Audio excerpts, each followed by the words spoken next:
gis naa wax ne ñoom ñëpp jot ñoo nag li jox soxal wàllum fichier parrainage bi waaye nag jàppale ne du ñëpp ñoo ko jot ndax ku si mel ni Ousmane Sonko moom la nag bu ñu fàttalikoo ndaw li nga xam ne nii moom la yabaloon si DGE dañ ko gàntal nag ne dañ ko jox fichier parrainage bi loolee nag am xew-xew boo xam ne nii am na si niki démb si nag tribunal bu Ziguinchor ginnaaw ab recours boo xam ne nii moom Ousmane Sonko ay nag avocat yi nga xam ne nii ñoo koy layool recours bi nga xam ne digaloon nañ ko ba nag juge bi la di Sabassi Faye daal di nag ne Ousmane Sonko des na ko dugalaat nag si liste électorale yi loolee nag daal di jur coow bokk na si poñ yi nga xam ne nii moom lañ nar a waxtaanee tey ji bu ñu ko dëxëñee nag dañuy nag daanu si lu jëm nag si stratégie yi nga xam ne nii kon nag muy ñu nekk si nguur gi wala ñu nekk si kujje gi jamono ji ñoo ngi koy teg ngir nag am taxawaay bu am solo si élection présidentielle yu 2024 yi nga xam ne nii moom lañ dëgmal nga xam ne nii gën ngaa yes juróomi weer des na ko nag amal mu nar a am nag si ñaar fukk ak juróom si weeru février atum 2024 bi nga xam ne nii moom la ñu dëgmal ngir waxtaanee nag ponk bu nu mel tey jii ñi am fii ñett si ay gan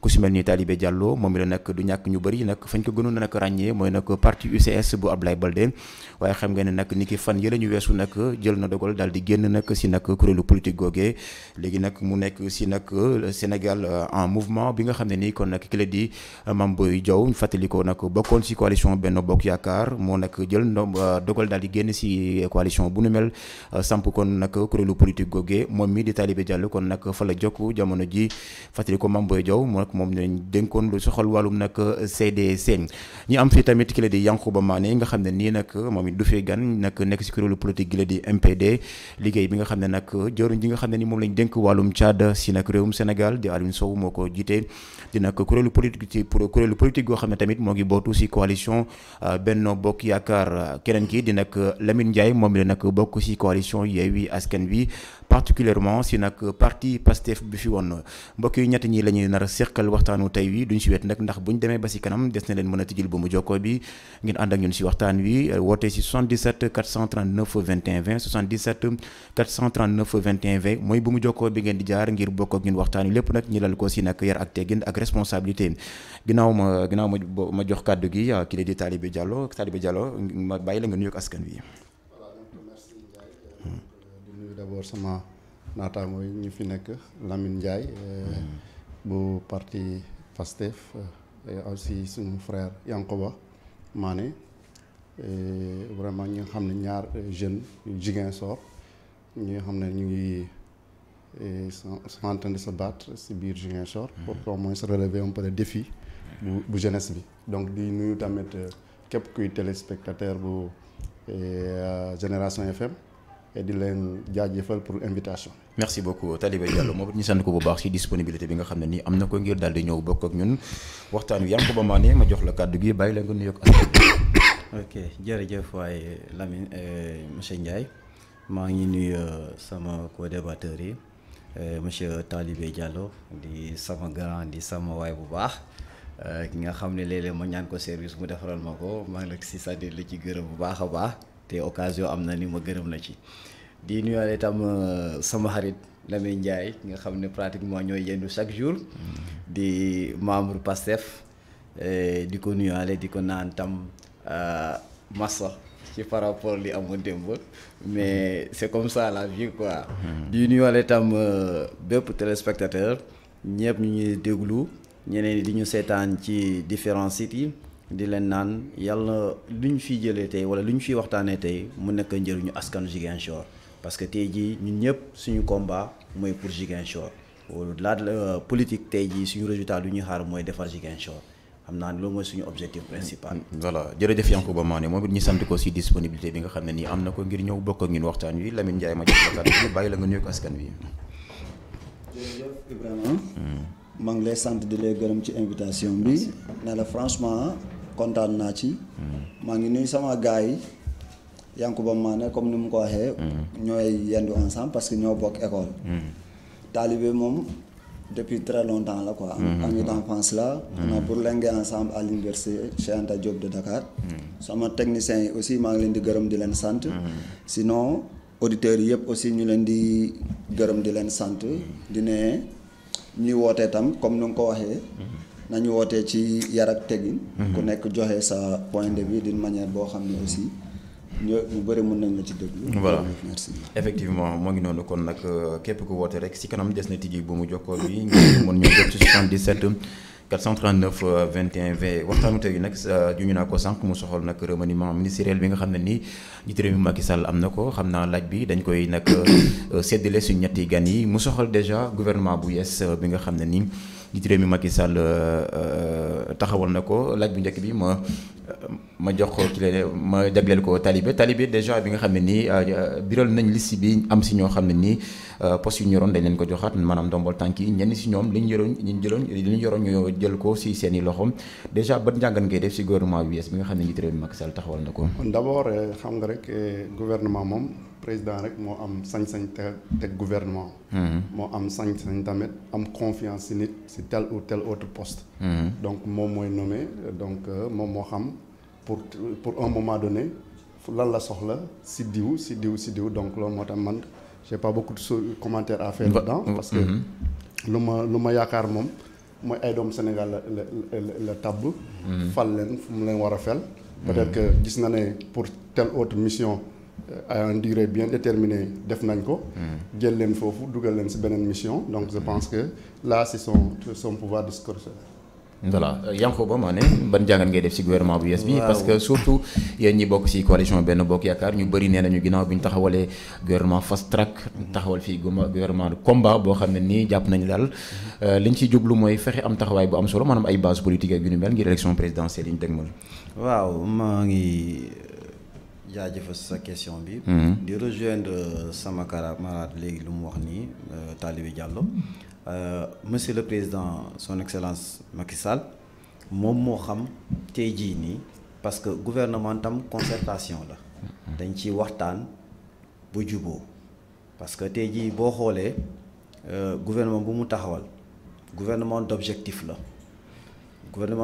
dans la mesure où ñu ngi koy wax sànq ni kenn ku ne am na ñi nga xam ne génn na leen ci place bi yóbbu leen ci bërëb bi ñii mu confirmer leen ci place bu ñu nekkoon ñeneen ñi mu remercier leen c'est parce que objectivement moom moo xam lan la nekk di xaar pour defar réew mi parce que soxla na ko bientôt on va vers les élections te élections yi dafa ëmb ñaar pour le pouvoir actuellement nous allons aux élections mais aussi on doit prendre en compte la population sénégalaise parce que ñu bëri dañoo foog ni c'est un gouvernement uniquement politique pour préparer les élections. Oui, l'objectif final, c'est pour préparer les élections, mais ne pas aussi oublier la population. Donc, da nga jàpp ne tenir leen en compte maanaam jafe-jafe yi. jafe-jafe sénégalais. waaw boo xoolee gouvernement bu ñu taxawal nii. waxuñu uniquement pour politique, mais dañ ko wax tam dans le sens de prendre en compte les difficultés des Sénégalais. Même le Premier ministre Amadou Ba l'a dit. C'est un gouvernement qui n'est pas là uniquement pour la politique. Parce que j'ai entendu que ñu bëri dañoo foog ni gouvernement surtout l'opposition dañoo foog ni gouvernement bi c'est un gouvernement de combat et dans le combat ils ont compris que c'est pour venir batailler l'opposition. Non, ils peuvent le faire mais dans le sens positif en prenant en compte la population. Je pense que aussi Macky Sall ñu mu tabb tam dafa am confiance ci ñoom. xam na kenn ku ne lan mooy sa potentialité lan nga mën a apporter ci gouvernement bi balaa les élections. Par exemple, si je prends le cas de mon leader Aliou Sow, il a été confirmé dans son poste parce qu'il a abattu un travail extraordinaire. Aujourd'hui, le monde culturel ne pleure plus de certaines difficultés qu'il rencontrait. Loolu du man kese maa ko mën a témoigner fii nii. Les acteurs culturels peuvent être des témoins oculaires par rapport à ce qu'il a fait dans ce gouvernement-là. En un an, pratiquement, il a pu régler énormément de problèmes dans ce gouvernement. Comme Koko, il n'est pas venu uniquement pour la politique, mais il est venu pour la population, mais pour les gens qui sont dans son environnement. Il les a pris en compte, il a pris leurs difficultés, les diagnostiqué et a apporté beaucoup de solutions. Mais am na ñuy wax aussi ne gouvernement bu yees bi bëriwul ay technocrates. Oui, bëriwul ay technocrates, mais technocrate tam du question par exemple nit la bi nga xam ne dafa war a uniquement se limiter à l'administration. Ceux qui sont là, certes, c'est des politiques, mais aussi il faut aussi savoir que ni. Est-ce que loolu du firndeel nekkoon gouvernement combat politique la. Non, c'est pas oui, je l'ai dit. Il y a le combat politique, mais la première chose d'abord mooy combat pour prendre en compte jafe-jafe population sénégalaise yi. Parce que kenn mënul weddi ne am na quelques difficultés loolu c'est de manière mondiale là il faut le reconnaître parce que il faut pas toujours peindre dans le noir il faut aussi essayer de prendre en compte aussi certains aspects qui ont été réalisés par le président Macky Sall si c'est dans le cadre du bilan pratiquement matériel il en a fait et il a réussi dans ce côté-là donc l'aspect de technocrate dont on parle mais les technocrates aussi sont des politiques si ce n'était pas des politiques on n'allait pas les mettre dans le gouvernement c'est quoi un technocrate réellement c'est ça le problème la question là que je me pose le plus souvent quand les gens disent que ce sont les technocrates qu'on doit mettre à la place pour pouvoir gérer jafe-jafe sénégalais mais qu'est-ce qu'on dit de la politique c'est quoi c'est la gestion de la cité donc pourquoi pas prendre aussi des politiciens qui sont pratiquement plus proches des populations parce que le plus souvent on dit que dans certains jargons on dit que les technocrates le plus souvent ce sont des gens qui sont trop fermés ils sont tellement trop théoriques la pratique se fait sur le terrain et les technocrates le plus souvent qu'est-ce qu'on dit ce sont des gens qui ne sont pas habitués à tout simplement avoir un link avec le reste de la population donc il faut prendre en compte ceux qui sont dans le terrain sur le terrain autant pour moi voilà c'est bon léegi Lamine sa xalaat ci gouvernement bu yees bi ñu taxawal franchement parler xaaruma dara ci gouvernement parce que yow ku liggéey pendant 12 ans nga toog ba mu desee la 4 mois nga ne da ngay teg benn gouvernement bu tudd gouvernement de combat comme maa ne ni mu koy waxee pour prendre en compte les besoins de la population loolu da ngay nag sa bopp parce que nax loo nit ñi sax parce que léegi gouvernement Macky Sall moom sénégalais ñoo leen gën a yeew loolu moom dafa leer nañ dama yaakaaroon lu gënoon yomb c'est vrai il y a des gens qui ont quitté le gouvernement ñu quitté gouvernement bi jëlal ñeneen nga remplacer ñooñu ku nekk ak sa poste nga bàyyi ko ñaata mois la du 4 mois sax 3 mois la parce que ñu ngi octobre dee na après octobre ban mois mooy ñëw octobre novembre la décembre ak janvier février nga dugg ci élection donc 3 mois nooy ne na ngay teg benn gouvernement boo xam ne gouvernement de combat la yaakaar naa ni léegi la affaire yi gën a tardé tey samaa ngi gis ni même ay journalistes sax ñu bokk ci benn plateforme ñu ne courant boo xam ni kenn xamul da ngay jékki-jékki nga dugal oyofal lu nga daan am du loolu ngay am donc su ñu ne gouvernement bi gouvernement de combat la c'est pour combattre l'opposition ça a toujours été comme ça parce que gouvernement bu ngeen fi teg yëpp tegu leen ko pour sénégalais c'est pour combattre l'opposition et c'est pas n'importe qui dans l'opposition c'est pour combattre quelqu'un qu'on appelle Ousmane Sonko seen discours nekk du bokk ci élection du bokk ci fichier bi xam nga loolu mooy maalu technocrate c'est quelqu'un koo xam ne dafa jàng pour ci benn domaine bu bien précis soo en tant que intellectuel bu fekkoon yow da ngay remettre en cause loolu bugg a indi politique seen teg ko ci kawam sa waay loolu dina xaw a métti parce que yaakaar naa ci dans l'histoire politique du Sénégal am na ay gouvernement technocrate yu fi jot a jaar ñu def loo xam ne politiciens yi defuñu ko politiciens yi lu ñuy def ku nekk peut-être que da ngay wonee ni man am na ay nit du ñu ngi ne RTS mu ngi wax ni am ngeen ñaata kii de parrainage xam nga loolu yëpp ay wax la fan ngeen dugg ci population sañu leen sa dugg ci biir kër yi sax di laaj ñi population parce que yow da ngay jàpp ni pare mën naa dugg ci benn kër boo xam ni doomam mu ngi prison xam nga kooku mbéj la war a tëggal mbéj pour nga gën ci këram parce que doomam mënul nekk prison nga ñëw di koy ne ma parrainé la wala ñoo xam ni seen doom seen loxo dagg nañ seen loxo ñii dagg nañ seen tànk nga war a dugg seen kër mën nga da ngeen di parrainé il faut ngeen gëm yàlla ni yéen da ngeen pare xam ngeen bu baax ni le Benno Bokk Yaakaar n'existe pas c'est la police et la gendarmerie ñooy mouiller le maillot à votre place loolu kese loolu moo fi am gouvernement bi da ngeen di perdre seen temps rek mais les gens vous ont dépassé largement. voilà tegal foofu sa baram waaw. xam nga sama gars la. waaw. c'est-à-dire rapidement souvent waaw. le danger. dans tout ça. vous voyez ce qu'il a dit tout à l'heure que c'est l'administration militaire qui prend la place de l'État pour faire en quelque sorte. J'ai pas dit de l'État, j'ai dit de l'APR. Benno Bokk Yaakaar. C'est-à-dire il faut pas changer les choses. C'est-à-dire boo waxee tey jii nii tu parles du gouvernement de manière générale tu parles du gouvernement parce que tu dis que tous ces sales boulots là c'est le gouvernement qui le fait n'est-ce pas parce qu'il faut être direct il faut pas faire des demi-mesures da ngay wax affaire yi mu dem directement vous savez c'est ça le danger c'est pourquoi hier j'étais un peu ébahi lorsque j'entendais ces gens-là crier victoire parce que man tey jii nii su ma bañee nit ak lu ma munti defaral naa ne li nga ma defaral nii sama droit da nga ko war a defar parce que tey jii nii lu muy expliquer nii bu ñu delluwaatee ci ginnaaw parce que le gouvernement n'a jamais appelé une population à descendre dans la rue amul. dañ ci rebondir parce que affaire parrainage musul am dañ ci revenir Yankoba mais Talibé déjà gis nañ le Sénégal en mouvement bi ngeen nekk Mame Boye Diao nekk ci bopp bi récemment gis nañu dafa mel ni li mu doon xaar bokk na si njiitu réew Macky Sall boole ko si candidat yi finalement ñu tabb Amadou Ba mel ni ko xam ne nii gisul boppam si gouvernement bi mu jël dogal daal di génn si li nga xam ne nii mooy coalition Benno Bokk Yaakaar est-ce que réellement sincérité bi amoon bi waroon am si biir coalition Benno Bokk Yaakaar surtout si côté Mame Boye Diao moo ngi woon foofu. waaw mu ngi woon foofu parce que sincérité bi dafa am dafa ne. bu dee Macky Sall mooy candidat bi. moom il est prêt à l'accompagner. mais d'autant plus que léegi Macky Sall nekkatul candidat chacun peut être candidat. Et la charte dont on parlait il n'a jamais signé parce qu'il n'est jamais là-bas. parce que moom nekkul ci biir réunion boobu bu fa nekkoon dina doon wax ne moom du signer charte bi. c'est pour vous dire que Mame Boye Diao est un homme qui est confiant et qui est prêt à demander le suffrage universel. et ku ko xam na ne c'est un homme qui était toujours dans les principes nekkul ci débat de personne. donc c'est un homme de paix c'est un homme bu nga xam ne tey moo si baax pour Sénégal bi xoolal rek le débat fu ñu toll fu ñu koy commencer donc cela veut dire que aujourd'hui Mame Boye Diao peut être la solution pour ce Sénégal là pour ce Sénégal concilié à elle-même à lui-même pour ce Sénégal bu nga xam ne au moins le politique saura que après la politique il y a l'humain qui est là et Mame Boye Diao a su garder ses relations avec tout le monde quel que soit fu nga bokk donc c'est pour vous dire que Mame Boye Diao est serein et il sait ce qu'il veut.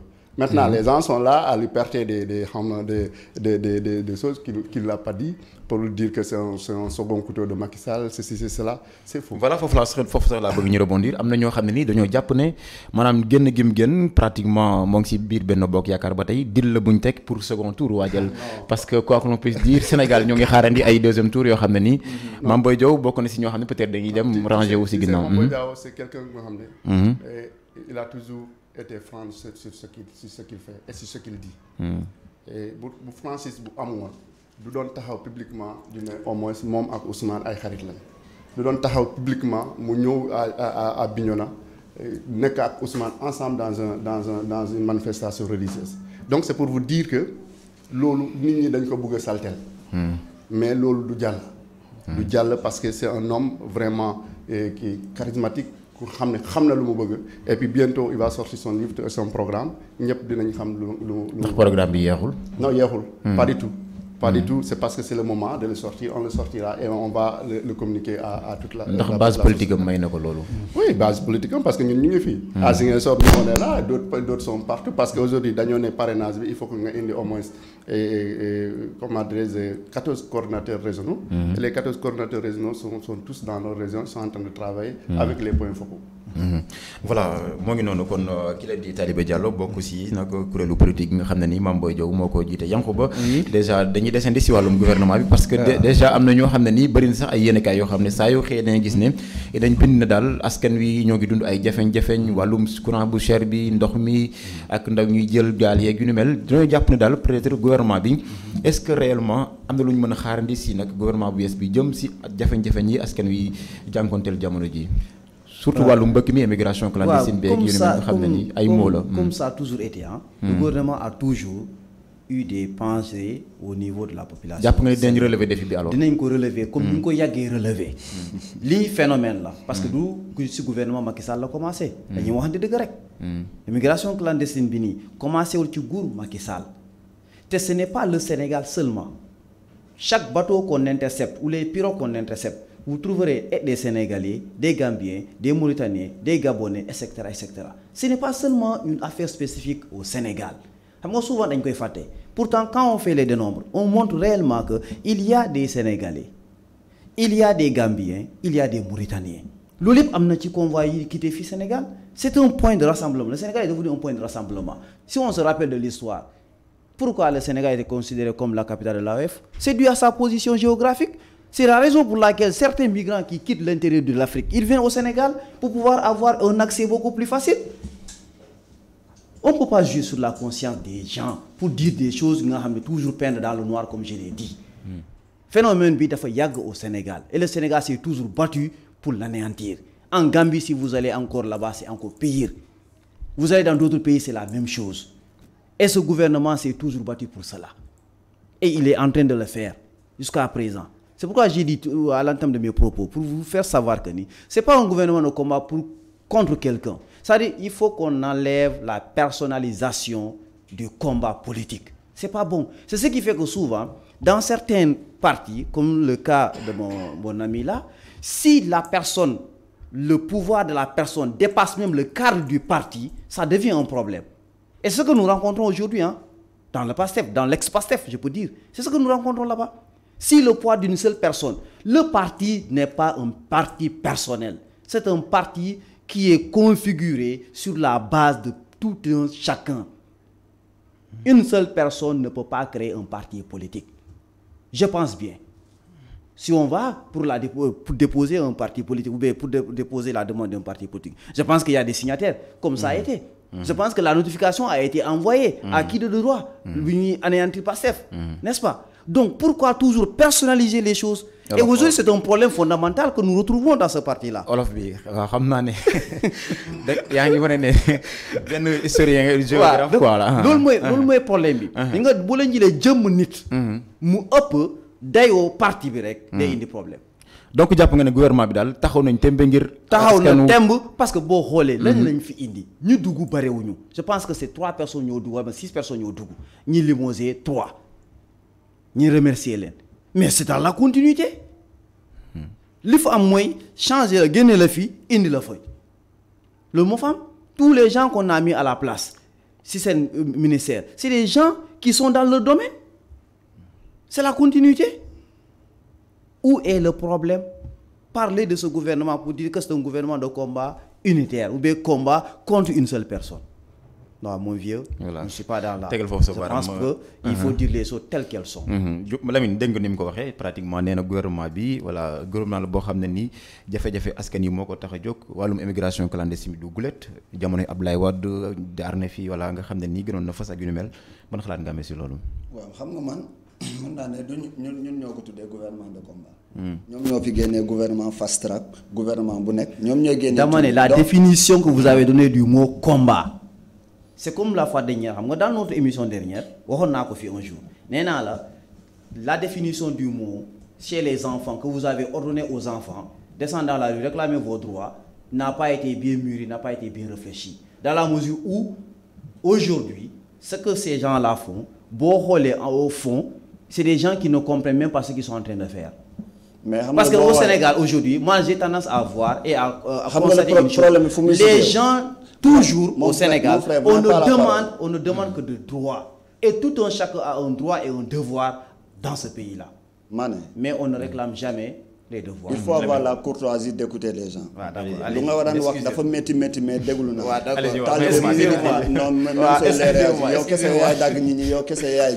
Pour vous dire que même ce comportement bu nekk ci gouvernement bi moom nga nekk di fi wax.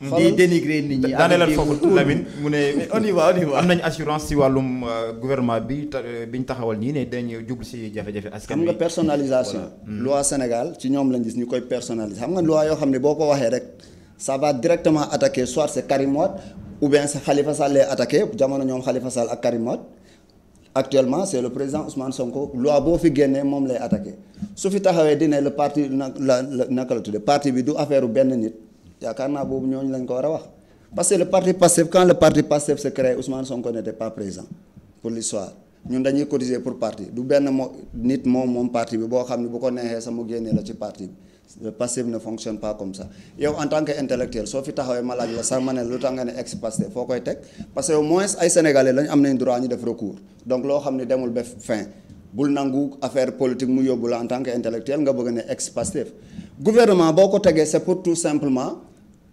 l'art de gérer la cité la politique c'est ça depuis kañ la Sénégalais di quitter Sénégal di dem c'est vrai yàgg na mais phénomène bi fu mu toll nii au lendemain où Sénégal dafa war a exploiter pétrole man dama yaakaar ne espoir moo war a nekk ci jeunesse bi espoir boobu noonu moo war a tax nit ñi toog mais si cette jeunesse là se permet de quitter le pays et s'en aller c'est parce que ils sont perdus amuñu benn espoir boo ku am espoir da ngay toog mais foo amul espoir foofu nga dul toog léegi bu ñëpp ñëwee Sénégal ñi quitter Sénégal c'est parce que ça ne va pas dans ce pays là comme ñi ñu koy waxee sénégalais jeunesse boobu noonu seen yaakaar kan la woon c'est Ousmane Sonko ñu gis ni carrément am na benn gouvernement boo xam ne tout son combat c'est tout simplement écarter quelqu'un lan la ñuy wax Ousmane Sonko du bokk mais musuñu taxaw ñu ne waa ji bu bokkee du gagner élection non ñoom xam nañ ni bu gagner bu bokkee à midi rek carte bi day leer parce que amuñu benn candidat man gisuma candidat bu ngeen am Amadou Ba c'est pas un candidat Amadou Ba moom lañu jàpp ñu indi benn inconnu boo xam ne kenn xamu ko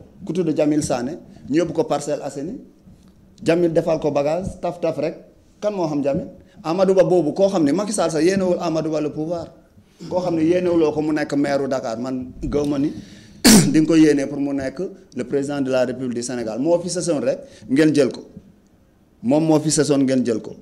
loolu moo fi nekk su ma la rejoindre mën naa la rejoindre ci Mame Boye Diao franchement parler c'est quelqu'un de bien bu ma koy suivre yëpp il a assumé mais fenn laa gis nii dafa xawoon déconné mooy le tournée de caravane bi mu daan def dafa ne Ousmane du dugg à Kolda gën na mu wax ko malheureusement entre temps mu am ku ci dee xam nga soo ne nit ki du dugg fii après mu am ku ci dee loo xam ni aussi ay nit ñoo ci kii dinañ xaw a ñaaw njort donc loolu mooy tax.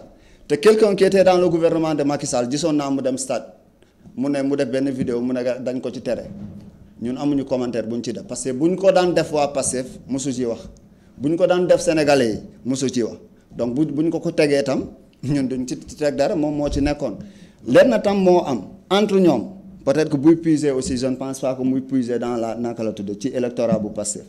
Non, là je ne pense pas. S'il va puiser, je pense que peut-être que ça sera dans l'électorat de Benno Bokk Yaakaar. Voilà. Ça va, lu ma fi wax dafa leer nañ. J'ai dit que le Benno Bokk Yaakaar n'existe pas. Parce que ñun suñu mouvement yi ñuy def lu ñuy def nii yëpp soit police moo ñu koy tere wala gendarmerie moo ñu koy tere. Côté boobu laa ne man ñoo ñëwee mouiller le maillot à votre place. C'est ce que j'ai dit. Ban mouvement bu grandiose ngeen fi def. Pourtant dem ngeen fii naka la tudde à la présidence mooy bu ñu ne Macky du nekk candidat ngeen manifester wu ci président. C'est ça le problème. yéen da ngeen di tere nit ñi sax fu ñu wax fépp fu ñu ne dañuy manifester da ngeen koy tere nit ñi. mais yéen da ngeen di dem ba buntu palais ngeen manifester foofu. parce que fii la bëggoon def investiture Ousmane Sonko ci benn stade ñan ñoo ko tere pourtant ñoom seen état la ñu tere ko ñoom seen investiture bu Amadou Ba fan lañ ko def c'est au palais de la République c'est ça le mal loolu moo foofu nga war a waxee en tant que historien lii nga war a bind que l'histoire retient cela mais pas nekk fii di ne non lii yàgg na fi mais dañ leen fal pour lan. dañ leen fal pour ngeen résoudre le problème des Sénégalais le problème de cette jeunesse là jeunesse boobu moo perdre espoir bu ñu fi amoon waxoon naa ko mooy Ousmane Sonko espoir Ousmane Sonko comme dem na ci kan la ñuy basé tuuti ci naar bi la mooy xbet bi ñu gis ni xbet bi su demul kon nañu jël gaal ñu dem mais moo tax booy di jël gaal c'est bon Lamine tegal foofu sa baaraam en attendant ñi dugal auditeurs yi parce que ñoom it juñ naa ko si ndorteel émission bi si waxtaan yu la ñu bokk bu ngeen bëggee bokk si waxtaan yi 77 439 21 20 ngeen di def 77 439 21 20 kon si njàppandalu Patrice Mendy ak Xavier Mendy kon mën ngeen bokk ak ñun émission bi woote si 77 439 21 20 fàttali ko ñoo ngi waxtaanee tey jii lu jëm nag si gouvernement bu yees bi nga xam ne njiitu réew Macky Sall taxawal na ko am si yenn si ay soppite yoo xam ne ni nemmeeku nañ ko si waaye tamit ñaareelu poñ bi nga xam ne nii des na ko nag junju sànq tout à l'heure mooy nag lu jëm si wàllum parrainage bi nga xam ne nii nag door na si nag réew mi nga xam ne nii am na si ñu bare bare ñoo xam ne jot nañ fiche parrainage bi am nañ benn mbokk ñu jël ko si bu mu jokko bi salaamaaleykum allo malheureusement kooku dafa mel ni yegg siwul allo allo oui. oui tur beeg fay wootee sëñ bi. depuis Kenya. nga yokk tuuti kàddu gi ñu dégg la. la Adama Mané. Adama Mané. naa ñaari programme. nga wàññi rajo bi nga dendal aussi ah. maa ngi leen nuyu bu baax. mu dema vraiment ci parole. mooy jàpp ne. Adama malheureusement ni ñu koy déggee xaw na des xam naa bu mënee duggaat rek mu dugg si allo salaamaaleykum. maa ngi leen di ziar bu baax a baax. ñoo ngi delloo ziar. waaw depuis Ndiaye Mané et Talibé. nga yokk tuuti kàddu gi ñu mën la dégg bu baax. Lamine Diatta depuis Nioro. Lamine Diatta. depuis Nioro waaw maa leen di suivre bu baax a baax. ñoo ngi lay fay. waaw mais sama intervention ñun ñaar ma du gudd lool. allez-y rapidement waaw. waaw vraiment intervention bu Lamine Ndiaye est très pertinent suivi de Talibé. mais quant à l'autre Mané franchement ils n'ont pas les mots à dire, ils n'ont aucun projet waaw bu mun nax ñi en tant que intellectuel en tant que historien na dem toog ñu jàng rek élèves yi laaj leen l'histoire du Sénégal l'histoire politique du Sénégal dina dégg élèves yi ñu koy wax tey Sénégal foofu la ñu toll les réalités yooyu la ñu war a wax le mal du Sénégal c'est ça benn bokk yaakaar n'existe pas ils utilisent les forces de l'ordre pour mouiller leur maillot. Merci beaucoup. voilà jërëjëf ñi sant ko gërëm ko moom mi wootee si diwaanu Nioro ñu xaarandi ñeneen ñi 77 439 21 20 mooy bu mu jokkoo bi ngeen di jaar ngir bokk ak ñun waxtaan wi ñu fàttali ko li ñuy waxtaanee tey jii bokk na si gouvernement bu yees bi nga xam ne nii taxawal nañ ko ak lu soxal nag allo salaamaaleykum. Allô. Oui. Oui, ça va? Ça va bien. À Génération FM. Oui, Génération FM. waaw bëggoon participer si émission bi. allez-y ñoo ngi lay teewlu. waaw maa ngi tudd Demba Diaw dëkk Alwar. Demba Diaw ñoo ngi lay teewlu. waaw d'abord di nuyu sa invité yi. di nuyu suñu le président Mamadou Talibé Diallo. di rafetlu vraiment xalaat bu mu nekk di génne si plateau bi. tey je pense que lu mu nekk di wax loolu lañ soxla si Sénégal. maanaam jibóolaat nit ñi ndax sa plateau bi soo xoolee am na ñaar nit ñoo xamante ne ñuy xëccoo te moom xëccoowul donc je pense que Sénégal bi jarul yenn xëccoo yi nit ñi dañ soxla ñëpp booloo ñu ànd nekk benn liggéey suñu réew. Je pense qu'avec Mame Boye Diao, le président Mame Boye Diao, je pense qu'on parviendra à réconcilier les Sénégalais avec eux-mêmes. Donc, di ñaax waa Ziguinchor ñu jàppale le président Talibé Diallo pour mu relever le défi du parrainage ñu dem ci élection présidentielle yi ñu fal le président Mame Boye Diao pour mu mun a jubalaat je pense que Ousmane Sonko ak Macky Sall ndax tey dañu soxla koo xamante ne war na boole ñaar ñooñu ngir njëriñu Sénégal. voilà donc pour bañ a guddal rek. maa ngi sant ñëpp di gërëm ñëpp. merci beaucoup xam naa ko dugg rek mu gàttal parce que bëri nañu nekk si bu mu jokkoo bi ngir bëgg a bokk ak ñun waxtaan wi allo salaamaaleykum. waaw salaamaaleykum. maaleykum salaam. waaw Lamine Diatta depuis Nioro encore. pour ma yëgal leen tuuti takk den bi maa yoon dara. mais si wàllum parrainage bi. damaa demoon si benn maçon bu noonu na waa service santé ñi ñëwoon. dañuy dugg si laaj maire bi laaj xale bi ana seen yaay xale bi dafa jóg moom gars yi dañuy ñëw pour parrainage parce que waa affaire ñi seen parrainage bi par leur force comment dire matériel. dañuy ñëw jógee si kër ñi laaj xale bi ana seen yaay service santé yooyu. xale bi nu mu jógee mu ne leen sama yaay daa gën a nu mu jógee duggee ci biir nekk carte d'identité yaayam la demoon génn. Yanko ba xam naa ne mu ngi leen di interpeller après nga. addu si yaay ji mu génn ñu ne ko sa carte d'identité pour kii santé lan ñaar bi dafa dugg wër carte d'identité ba sonn gis ko boog ñooñu ñu dem bu ñu wane ginnaaw xale bi ñu génnee carte d'identité mu ne yaay ñii parrainage bi la waa affaire parrainage bi ñëw maire bi ne ko déedéet may wër carte d'identité bi lii santé bi ma demoon dem ba hôpital lan sama diggante ak suñu borom. merci beaucoup. donc sàcc bi ñuy def population bi sax dem nañ ba ñu xam ne ñii ay sàcc lañu ci parrainage ñu toll nii. jërëjëf stratégie boobu la ñu am mooy sàcc dem génn ñii am na ci stratégie ñuy génn ku nekk parrainage boo amee 20 personnes ñu jox la 20 000 boo amee 20 personnes ñu jox la 20 000 waaw. merci 10 cartes d'identité à Nioro 10 cartes d'identité boo amee 10 cartes d'identité ñu jox la 5 000. merci beaucoup jërëjëf ñu xaar maximum 2 auditeurs mën a dellusiwaat ci plateau bi daal di wéyale waxtaan yi 77 439 21 20 ngeen di def ngir bokk ak ñun waxtaan yi 77 439 21 20 fàttali ko ñoo ngi waxtaanee lu jëm si nag gouvernement bu yees bi nga xam ne njiitu réew Macky Sall tabbu na ko bu yàggul ak coppite daal di si am waaye tamit salaamaaleykum. waaleykum salaam. sëñ bi tur beeg fay wax te nga yokk tuuti kàddu gi. maa ngi leen tur bi. allez-y ñoo ngi lay teew. Bon, ce que j'ai à dire, c'est que on retient que le gouvernement nouvellement mis en place, donc c'est juste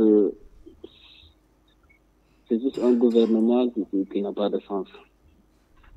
waaw man bi suma njëriñ gouvernement bi à moins de 4 mois donc ils pourront rien faire te jeunesse bi tamit la jeunesse est désespérée donc y a trop de d'incohérence man gisuma leneen lu ñu mën a faj daal lu ñu mën a faj pour askan wi gisuma dara lu mën a baax foofu merci beaucoup. jërëjëf ñu xaar ni dernier auditeur laata ñuy dellu si waat si plateau bi 77 439 21 20 77 439 21 20 mooy bu mu jokkoo bi ngeen di jaar ngir bokk ak ñun waxtaan wi ñuy waxtaanee tey jii lu jëm si wàllum gouvernement bu yees bi nga xam ne nii njiitu réew Macky Sall taxawal na ko bu yàggul waaye tamit waxtaan jëm si wàllum parrainage bi allo salaamaaleykum.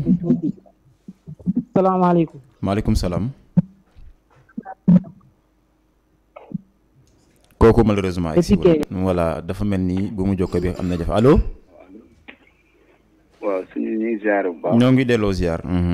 lépp jaaw mi ñu ngi rafetlu émission bi. merci beaucoup jërëjëf. waaw ñu bëggoon si participer wu.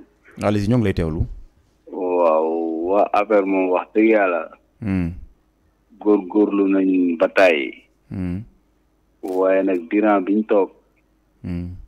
boo xoolee moo ëpp li leen dese. léegi nag li leen dese pour ñu liggéey ko su 4 mois day métti. waaw day métti nañu xam ne nag nguur moom sa yàlla koy joxe mais bu jeexee tamit da ngay nangu na jeex na quoi. waaw ku ñuy defaree Sénégal moom soxla nañ ko ak ku mu mënul doon nag. waaw ku mu mënul doon rek wax képp koo xamante ne yàllaa ko def mu nekk président rek mais na jàppale askan wi ak jeunesse bi te xam ne vraiment sonn nañ si trop. ok jërëjëf. jërëjëf xam naa kon ñu teewandi foofu téléphone bi dellu si waat si plateau bi des na ko tëjuwaat buñ ko saatee nees tuut si waxtaan wi Talibé Diallo dégg nga tout à l'heure Lamine moom la doon interpellé par rapport au comportement Mame Boye Diao si récemment lu xewoon foofu ne ginnaaw boo xam ne nii waxoon nañ ne du jaar foofu ak yu ni mel lan ngay tontu si loolu. bon xam nga rek comment s'appelle-t-il Lamine la mu wax. pour l'instant mun ma si tontu lu bëri parce que étape Kolda bi daf ma échappé woon. mais quand même ce que je sais est que Mame Boye ku ko xam na ne nit bu dal la. ku ko xam na ne nit bu nga xam ne duggul si yeneen détails yi comme je l'ai dit il n'est pas dans les débats de personne. maintenant sànq wax na ne peut-être que ñun suñu war a tibb peut-être que day nekk seulement. voilà il a dit si comment dire si benn bokk yaakaar waaw bon. ça mais du doon Pastef waaw. loolu peut-être gis-gisam la. peut-être gis-gisam la parce que je sais que am na tamit ñu nekk Pastef ñi nga xam ne. Et ils estiment beaucoup Mame Boye comme lui il vient de le dire ñi nga xam ne tamit fond nañ peut-être Mame Boye. récemment il a avoué moom que ne Ousmane Sonko xaritam la aussi. oui ça moom kenn vraiment umpalewul loolu. parce que il l'a dit dans un plateau. que Ousmane c'est son ami et Ousmane même demoon na jaale ko waajuram jigéen bi bu mu wàññeeku donc ça montre une fois de plus la relation qui poussait entre lui et Ousmane. mais peut-être que dans ce sens politique donc moom. peut-être qu'il est beaucoup plus dans les principes dans comment s'appelle-t-il la relation humaine consolidation donc yooyu lañ bëgg a prôner parce que aujourd'hui le Sénégal est tellement divisé que aujourd'hui on a besoin d'un homme de paix d'un homme qui pourra réconcilier tout le monde d'un homme qui pourra vraiment parce que les positions sont devenues très antagonistes da ngay gis ku wax lii qui est même n'a même pas compris wax na leneen. alors que des fois da nga war a déglu nit ki dans ce qu'il a dit il y a une part de vérité nga jël boobu après nga consolider ko nga mun a joxe benn réponse donc je pense que ñun c'est dans ce sens-là donc on a beaucoup de programmes ko nga xam ne vraiment si vous nous permettez ñu mun si wax tuuti. parce que daf si baax parce que aujourd'hui nous ce qu'on pense aujourd'hui et tout à l'heure je pense que hier seulement Pastef dafa doon jubilé. parce qu'il y avait un résultat positif qui a été comment dirais-je favorable qui a été prononcé par la justice sénégalaise qu'on remercie encore une fois de plus. C'est ça qui montre la démocratie. Aujourd'hui ce que nous on pense est que aujourd'hui il faut réconcilier cette justice-là avec sa population parce qu'à un moment donné il y avait des contestations beaucoup yi nga xam ne dem na ba jur ay mort d'homme et cetera maintenant il faut ñëpp toog déglu tout le monde pour savoir quelles sont les difficultés et pouvoir réformer. Parce que au-delà de ces procès politiques-là, il y a des personnes qui ils sont dans la détention préventive pendant des mois, pendant des années. un jour ñu jugé la ñu ne la bàyyi nañ la tu n'as rien fait donc il faut que nous allions vers la réforme de cette justice là. Et en faisant quoi? En la modernisant, en faisant quoi? Peut-être que. donc yi ngay wax ni daal ci seen programme la bokk. oui bokk na suñu vision bu nga xam ne ñun bu ñu ñëwee mun nañ ko dugal ci justice bi. Ce n'est pas pour dire que la justice ne fait pas son travail. Pas du tout mais quand même nit booy def benn liggéey laaj na au moment donné ñu saytu. challenge yi ngeen ko jàppee daal. voilà donc c'est un peu ça. voilà c'est ça Yankuba déjà am na auditeur boo xam ne interpellé neen mu ne dugg na ci kër yi gars yi waa APR yi dañuy dugg ci kër yi di nax maire yi récupérer seen carte d'identité yi pour wàllum parrainage bi ak yu ni mel lan ngay àddu ci loolu. waaw bon loolu xam nga moom moo ko wax. fekkeewu moo ko. xaw ma da noonu la demee. waat na ni moom loolu la gis te loolu la fekkee loolu ça ne concerne que lui mais ñun ñu ngi def suñu parrainage. te en aucun moment gisuma fu ñu dem dañuy dàq ñu Sénégalais dañoo civilisé.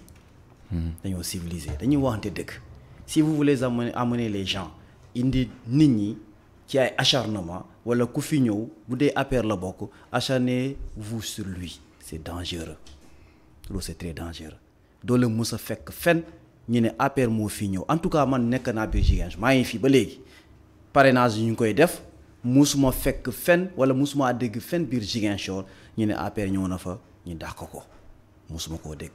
man maa ngi sur le terrain mais histoire boobu musuma koo dégg.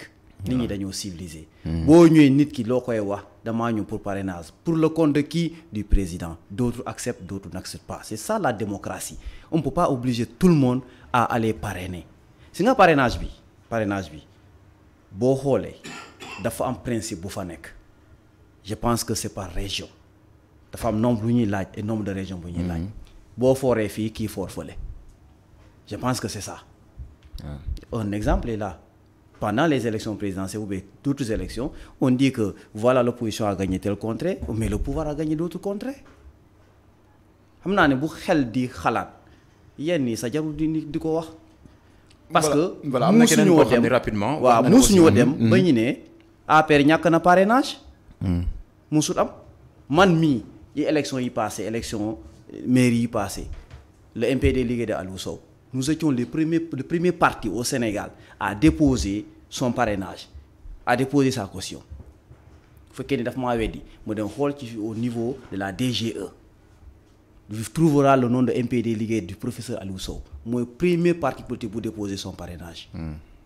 Donc fan la ko amee biir Sénégal fii la ko amee c'est-à-dire munoo forcer les gens nga ne leen bëgg leen sama philosophie par force mënta nekk. du noonu. voilà nga daanaka ci question Yankuba léegi rapidement am na ku ne gouvernement bi xaaruñu ci dara quoi xaaruñu ci dara voilà c'est ça boobu tam je lui concède ça. gis-gisam la tam. parce que bu gouvernement amulee en je pense 3 jours yi Macky Sall mettre fin à ce gouvernement là lu ne dégg nañ ko xam nga nit il faut nga am li nga bëgg tam wala li ngay bëgg da nga ko war a xam je pense que c'est très clair et c'est aussi pratiquement un sens pour une personne ñu ne gouvernement amul Macky lu muy xaar pour teg gouvernement Macky teg gouvernement ñu ne ce gouvernement n'a pas de sens man au fait je me pose la question lan la ñu bëgg exactement ñi nga xam ne dañ koy dénigrer lan la ñu bëgg ci gouvernement boobu noonu ou bien nañ ñu wax ban proposition la ñu bëgg. S'il y a pas de gouvernement écrit on met un gouvernement parce qu'il y a des 3 postes yi nga xam ne dafa vaquer le premier ministre ne peut pas prendre tous ces 3 postes là mais il faut ñu remplacer ñooñu noonu. Et c'est le président de la République nee ne léegi damay changer ne ni yóbbu ñii fee yóbbu ñee fële oui le problème c'est le même gouvernement qui est là voilà je pense que dans gouvernement bi amul sens c'est un problème voilà léegi may ma tuuti ma wax ci sama grand bi lu mu wax fii léegi nii contestation du pouvoir judiciaire oui loolu yàgg na am pouvoir bi saaga bu ne saaga nañ ko fii nii mais de moment je pense que les gens ont jubilé. C'est ça la démocratie. Voilà, s'il est temps de donner la victoire, on donne. S'il y a quelque chose, on attend. Et les gens vont au recours. Il a dit aussi Lamine Ndiaye fii léegi. mu ne pourquoi mooy wax ex-Pastef parce qu'il y a le recours qui est là. C'est comme ça la démocratie. Mais au moment où nous sommes comme ça, je dis Pastef ou Ousmane Sonko a une victoire hier. Mais le Pastef est dissous pour l'instant, jusqu'à son rétablissement. Je pense que intellectuellement c'est comme ça qu'on fonctionne. voilà tegal foofu sa baram Lamine est-ce que si wàllum parrainage bi est-ce que Ousmane Sonko yoon may na ko par exemple si côté justice ak yëpp mu am tous les éléments qu'il faut pour que vraiment DGE jox ko fichier parrainage bi. waaw balaa may tontu ci loolu yaakaar naa ne damay peut-être que correction la parce que dama yaakaar ne un gouvernement c'est un gouvernement du premier ministre. mais premier ministre non normalement moom mooy tabb gouvernement. c'est pas du président normalement on sait qu'en Afrique noonu lay demee mais côté boobu pour vous dire que lu ngay wax ci démocratie ça n'existe pas d'abord loolu am na ci. léegi gouvernement ñun comme da nga ne ñu def proposition man je l'ai dit depuis bu may jël kaddu dama yaakaar ne 3 mois bu la desee lu nga war a def les manquants là ñooñu nga war a remplacer jaru ngay def chamboulement. kon non. bu ngay wax maa ngi lay déglu. da nga ne ñu def proposition je te fais une proposition après je continue sur ce qu'il a dit. Merci beaucoup. lu nga wax ni ndax Ousmane Sonko war nañ ko jox le président Ousmane Sonko ay fiches de parrainage. xam nga je suis pas un juriste moi je suis scientifique. mais lu ñu ne jurisprudence.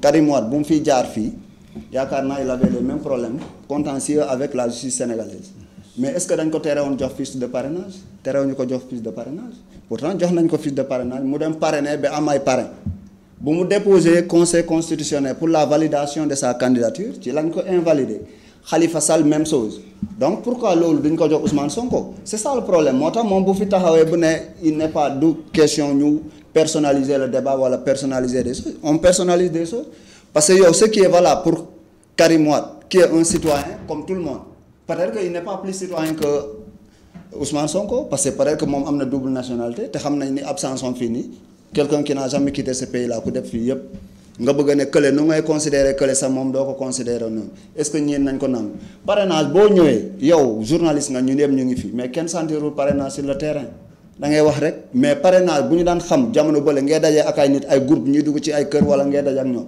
wallaahi du question damay wax parce que damay politique ba tey dajewu ma ak groupe personne ñuy def comme bu njëkk ba ni ma ko daan gisee. ñuy dugg ci mais waa ji waxul loolu de. waa ji dafa ne parrainage bu ñu koy def. il faut ngay muñ bu ñu di wax booy wax nit ñi dañ lay déglu mais munoo dagg ñëpp parce que boo ko defee noonu bu ñu ko defee rek. débat bi du dem il faut être poli comme mon gars moom du dagg kenn.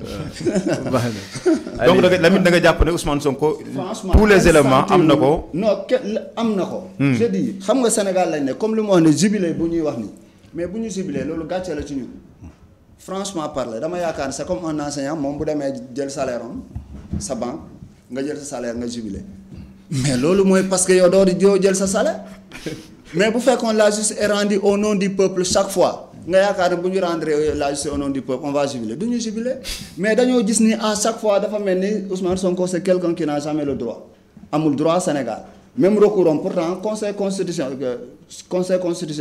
Ousmane Sonko déposé na recours mais dañ ko ne du ñu jël recours am loolu moo tax ñuy laaj sax est-ce que ñoom recours bu ñuy wax ni fan lañ ko war a déposer parce que fu ñu ko war a déposer moom foofu la ko déposer ñoom ñu ne duñ ko jël léegi ñoom bu ñu jëlee ñu ne recours la ñuy déposer fan lañ ko war a déposer c'est ça le problème moo tax ñuy ne carrément la justice là franchement parler comme talibé mu ne dañ koy réformer ñoom am nañu livre xam nga le livre au Sénégal Sonko moo ko commencé fii loo mun di wax Macky bu muy ñëw dafa génnee xanaa dafa xaar di Sonko bu mu génnee livre ci la ne si le Sénégal au cœur la génne lu phrase bu nit ñi jàpp rek mooy du ma def plus de 2 mandats loolu kese la nit ñi jàpp si lu mu wax ci livre parce que livre bi amul benn sens yow en tant que lire nga ko kon c'est ça le problème loolu mooy problème bi moom mooy tey nga bëgg ko bañ ko Ousmane Sonko moom moo fi nekk loolu nit ñi xam nañ ko carrément bañ ngeen ba carrément lan moo nekk seen débat mooy Ousmane Sonko du nekk candidat mais yéen doo leen ne kii bu ñëwee du ñu gagné mais du nekk candidat même sa waay sax mu ngi ñaan yàlla bu mu nekk candidat parce que am na ni waa ji bu ñëwee moom amu leen benn sens loolu ngeen xam ko franchement parler sénégalais ñoo bëgg Ousmane Sonko ak son parti politique bu tudd Pastef ak Yewwi Askan Wi képp ku ci gën a yow kese yaay gën a pare nga yóbbu sa jabar. non bul wax Yewwi mooy amatul. non Yewwi am na kan moo ko tas. kon Benno Bokk Yaakaar amul dans ce cas parce que yéen génn ngeen bokk Benno Bokk Yaakaar. Yewwi ak Benno amul waaw. d'accord voilà xam naa ñu tijji foofu njaar foofu tijji bu mu jokkoo bi may yenn auditeurs ñi daal di dugg bokk ak ñun waxtaan yi 77 439 21 20 77 439 21 20 mooy bu mu jokkoo bi ngeen di jaar ngir bokk ak ñun waxtaan wi tey jii ñuy waxtaanee wàllum parrainage yi nga xam ne nii door na ak nag lu jëm si wàllum gouvernement bu yees bi nga xam ne nii njiit réew mi Macky Sall taxawal na ko bu yàggul talibé déjà ñi rebondir allo ñu jël ki salaamaaleykum allo voilà kooku dafa mel ni waa allo. salaamaaleykum. maaleykum salaam. Génération FM. yooyu Génération FM. maa ngi nuyu ñëpp. ñoo ngi lay fay. maa ngi rafetlu seen jotaay bi quoi. merci beaucoup. waaw waxal ma waa jooju bu dee Ousmane Sonko bu ñu ko bàyyee mu bokk 11h mel naa ko 11h bu mu nee midi sax 11h dañuy tëj bureau de vote yëpp. ne ko 11h Sénégal dañuy tëj bureau de vote yëpp. Amadou Talibé moom na ma baal dëgg moom mënul diriger kii zone A muy diriger fiche de parrainage donc c'est honteuse pour lui merci beaucoup. jërëjëf ñi sant ko gërëm ko ñi xaare ni ñeneen ñi 77 439 21 20 77 439 21 20 mooy bu mu jokkoo bi ngeen di jaar ngir bokk ak ñun waxtaan wi nga xam ne sumb nañ ko tey di waxtaanee wàllum gouvernement bu bees bi ñu taxawal ak parrainage yi nga xam ne nii door na Talibé maa ngi la ko doon laaj tout à l'heure muy tey ji lire nañu si Le Soleil ñu ne am na 234 yoo xam ne jot nañ seen fichier de parrainage da nga ndax voilà ñu jël ki rapidement asalaamaaleykum. salaam. soxna si. man la kii bi sànq Kenya daan woote loolu. Adama. juste maanaam. Adama waaw dañ gouvernement boo xamante ne dañ ko teg élection bi jot na déjà élection jot na. ñoom boo xamante ne dañ ko ce que vous réalisez. 12 ans vous de réaliser en 4 mois. C'est pas bu fekkee Adama da nga takk ay écouteurs mën nga ko génne pour que mu gën a leer. takkuma écouteur nag dama ne lu xamante ne. 12 ans mu réaliser en 4 mois c'est pas possible. Il faut que gouvernement bi jéem a comment des préoccupations des Sénégalais. heure bii ni courant mooy la fa boo dugg rek léegi mu jeex. tout est compliqué au Sénégal éducation loolu sont des préoccupations à prendre au sérieux. élection bu ñu dem ni nañu dem élection jàmm ak salaam pour gagner le président mais pour dire élection ok mooy à partir de 18h20 donc sera le président de la République du Sénégal loolu il faut que ñu nangu ko waa APR pare nañu baax Sonko. jërëjëf ñu sant ko gërëm ko 77 439 21 20 est-ce que yoon la ñuy bàyyi ñëpp ñi nga xam ne am nañ yéene samp seen dën wala jar nañu def segg ba nga xam ne dañuy am les candidats requis pour ñu mën a bokk ci élection yi déjà parce que déjà am na ñoo xam ne sax joxuñu leen fichier bi ku su mel ne Ousmane Sonko. je pense que déjà parrainage bi c'est forme de segg la. donc peut-être que man su ma nekkoon peut-être à la place peut-être je dirais que au même moment que yaa ngi jël sa fiche de parrainage nga déposer sa caution.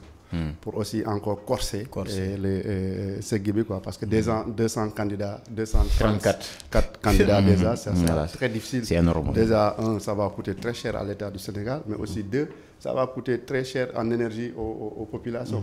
day métti trop pour nga mën a choisir comme programme nga mën a lire et cetera donc je pense que il faut corser maintenant quelque part sama xarit yi waa bon.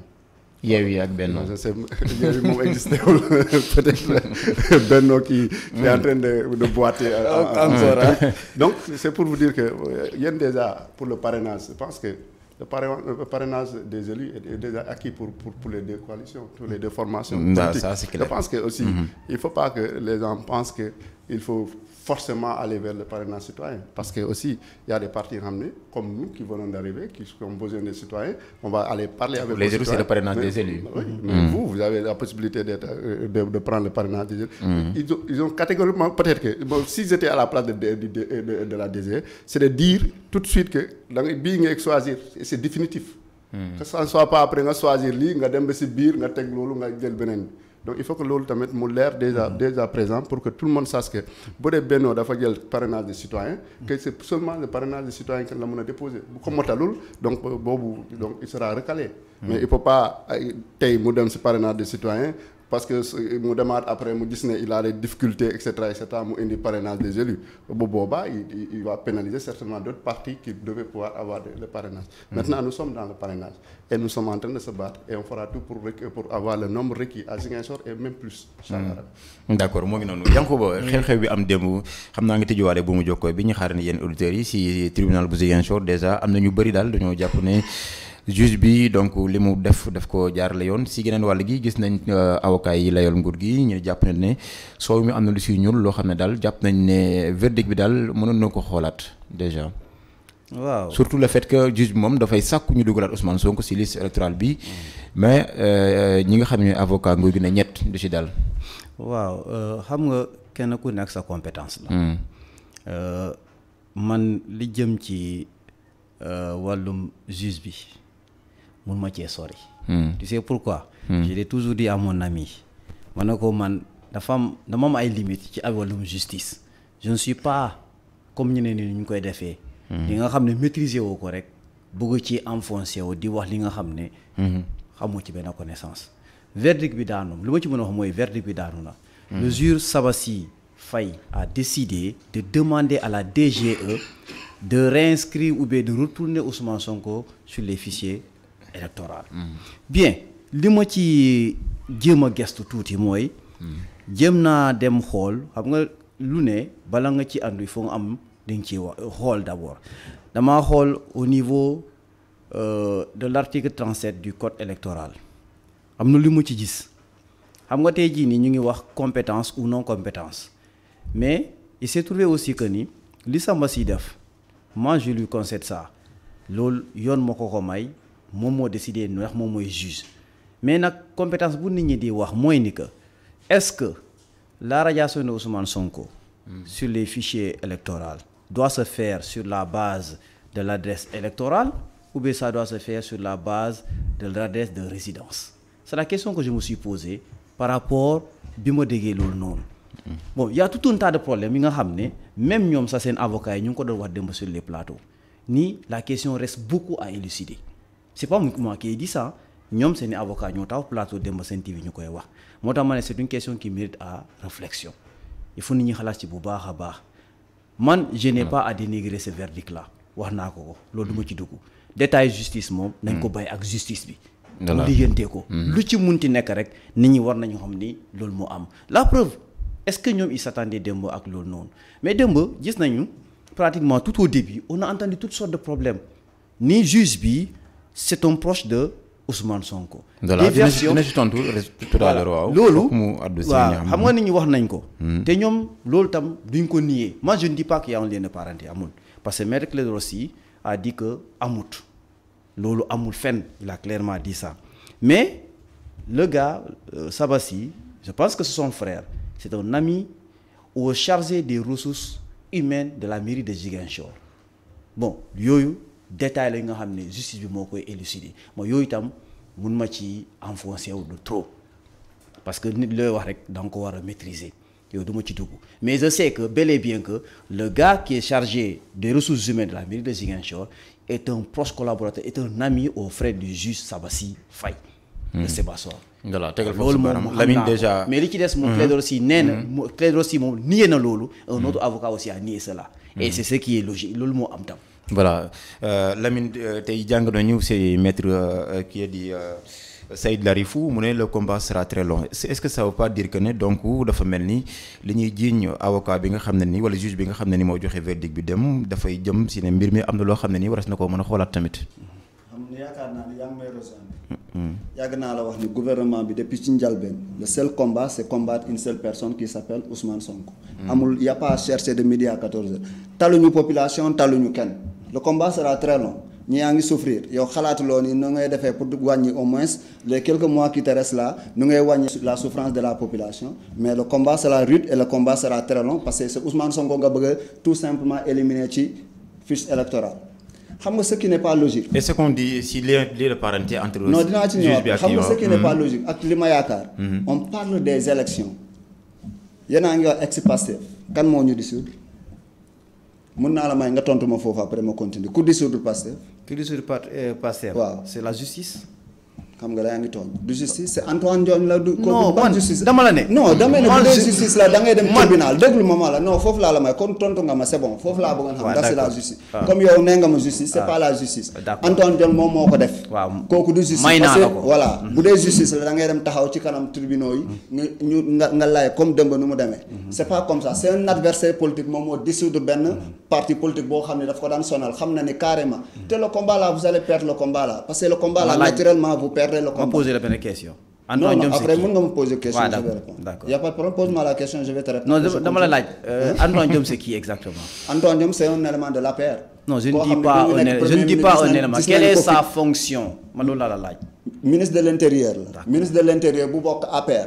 koo xam ni bu ñu koy fal président ki naka la tudd ministre de l'intérieur saaku xaalis la yor 50 millions mu ne xaw ma fan la ko jëlee pour te dire que y a pas de logique dans ce pays là xam nga présidence la vote la man dama yaakaar ne bu dee vote kese la même un voleur bu dee prison la nekk sénégalais ñoo ko bëgg a tànn jaru ngeen ne ni amuloo kayit bi wala leneen kan moo bëgg a nekk candidat bàyyi ko mu nekk candidat si le sénégalais choisit un voleur yow lan mooy sa yoon waru ci mën a nekk mais le temps mu nekk yow sa combat kooku bu mu ci nekk boobu nit moo koy décider ndax kii dina ci bokk wala du ci bokk donc suñu jógee ci loolu taalibe bëgg naa ko tontu tuuti ci parrainage xam nga parrainage Sénégal yow comprendre loo kii comprendre xamul lu muy demee parce que benn nit moo fi nekk bu tudd Macky Sall koo xam ne lépp njuuj njaaj la bu ñu ko fi falee deuxième mandat moom moo fi tax mu ne bàyyi naa njuuj njaaj ba tey ci la ci gën a nekk parce que yow xamuloo parrainage naka la nit ku njëkk a déposé rek kooku mooy nekk parrain xam nga lu ma wax ni moo gën a logique normalement est-ce que ñun on a besoin de parrain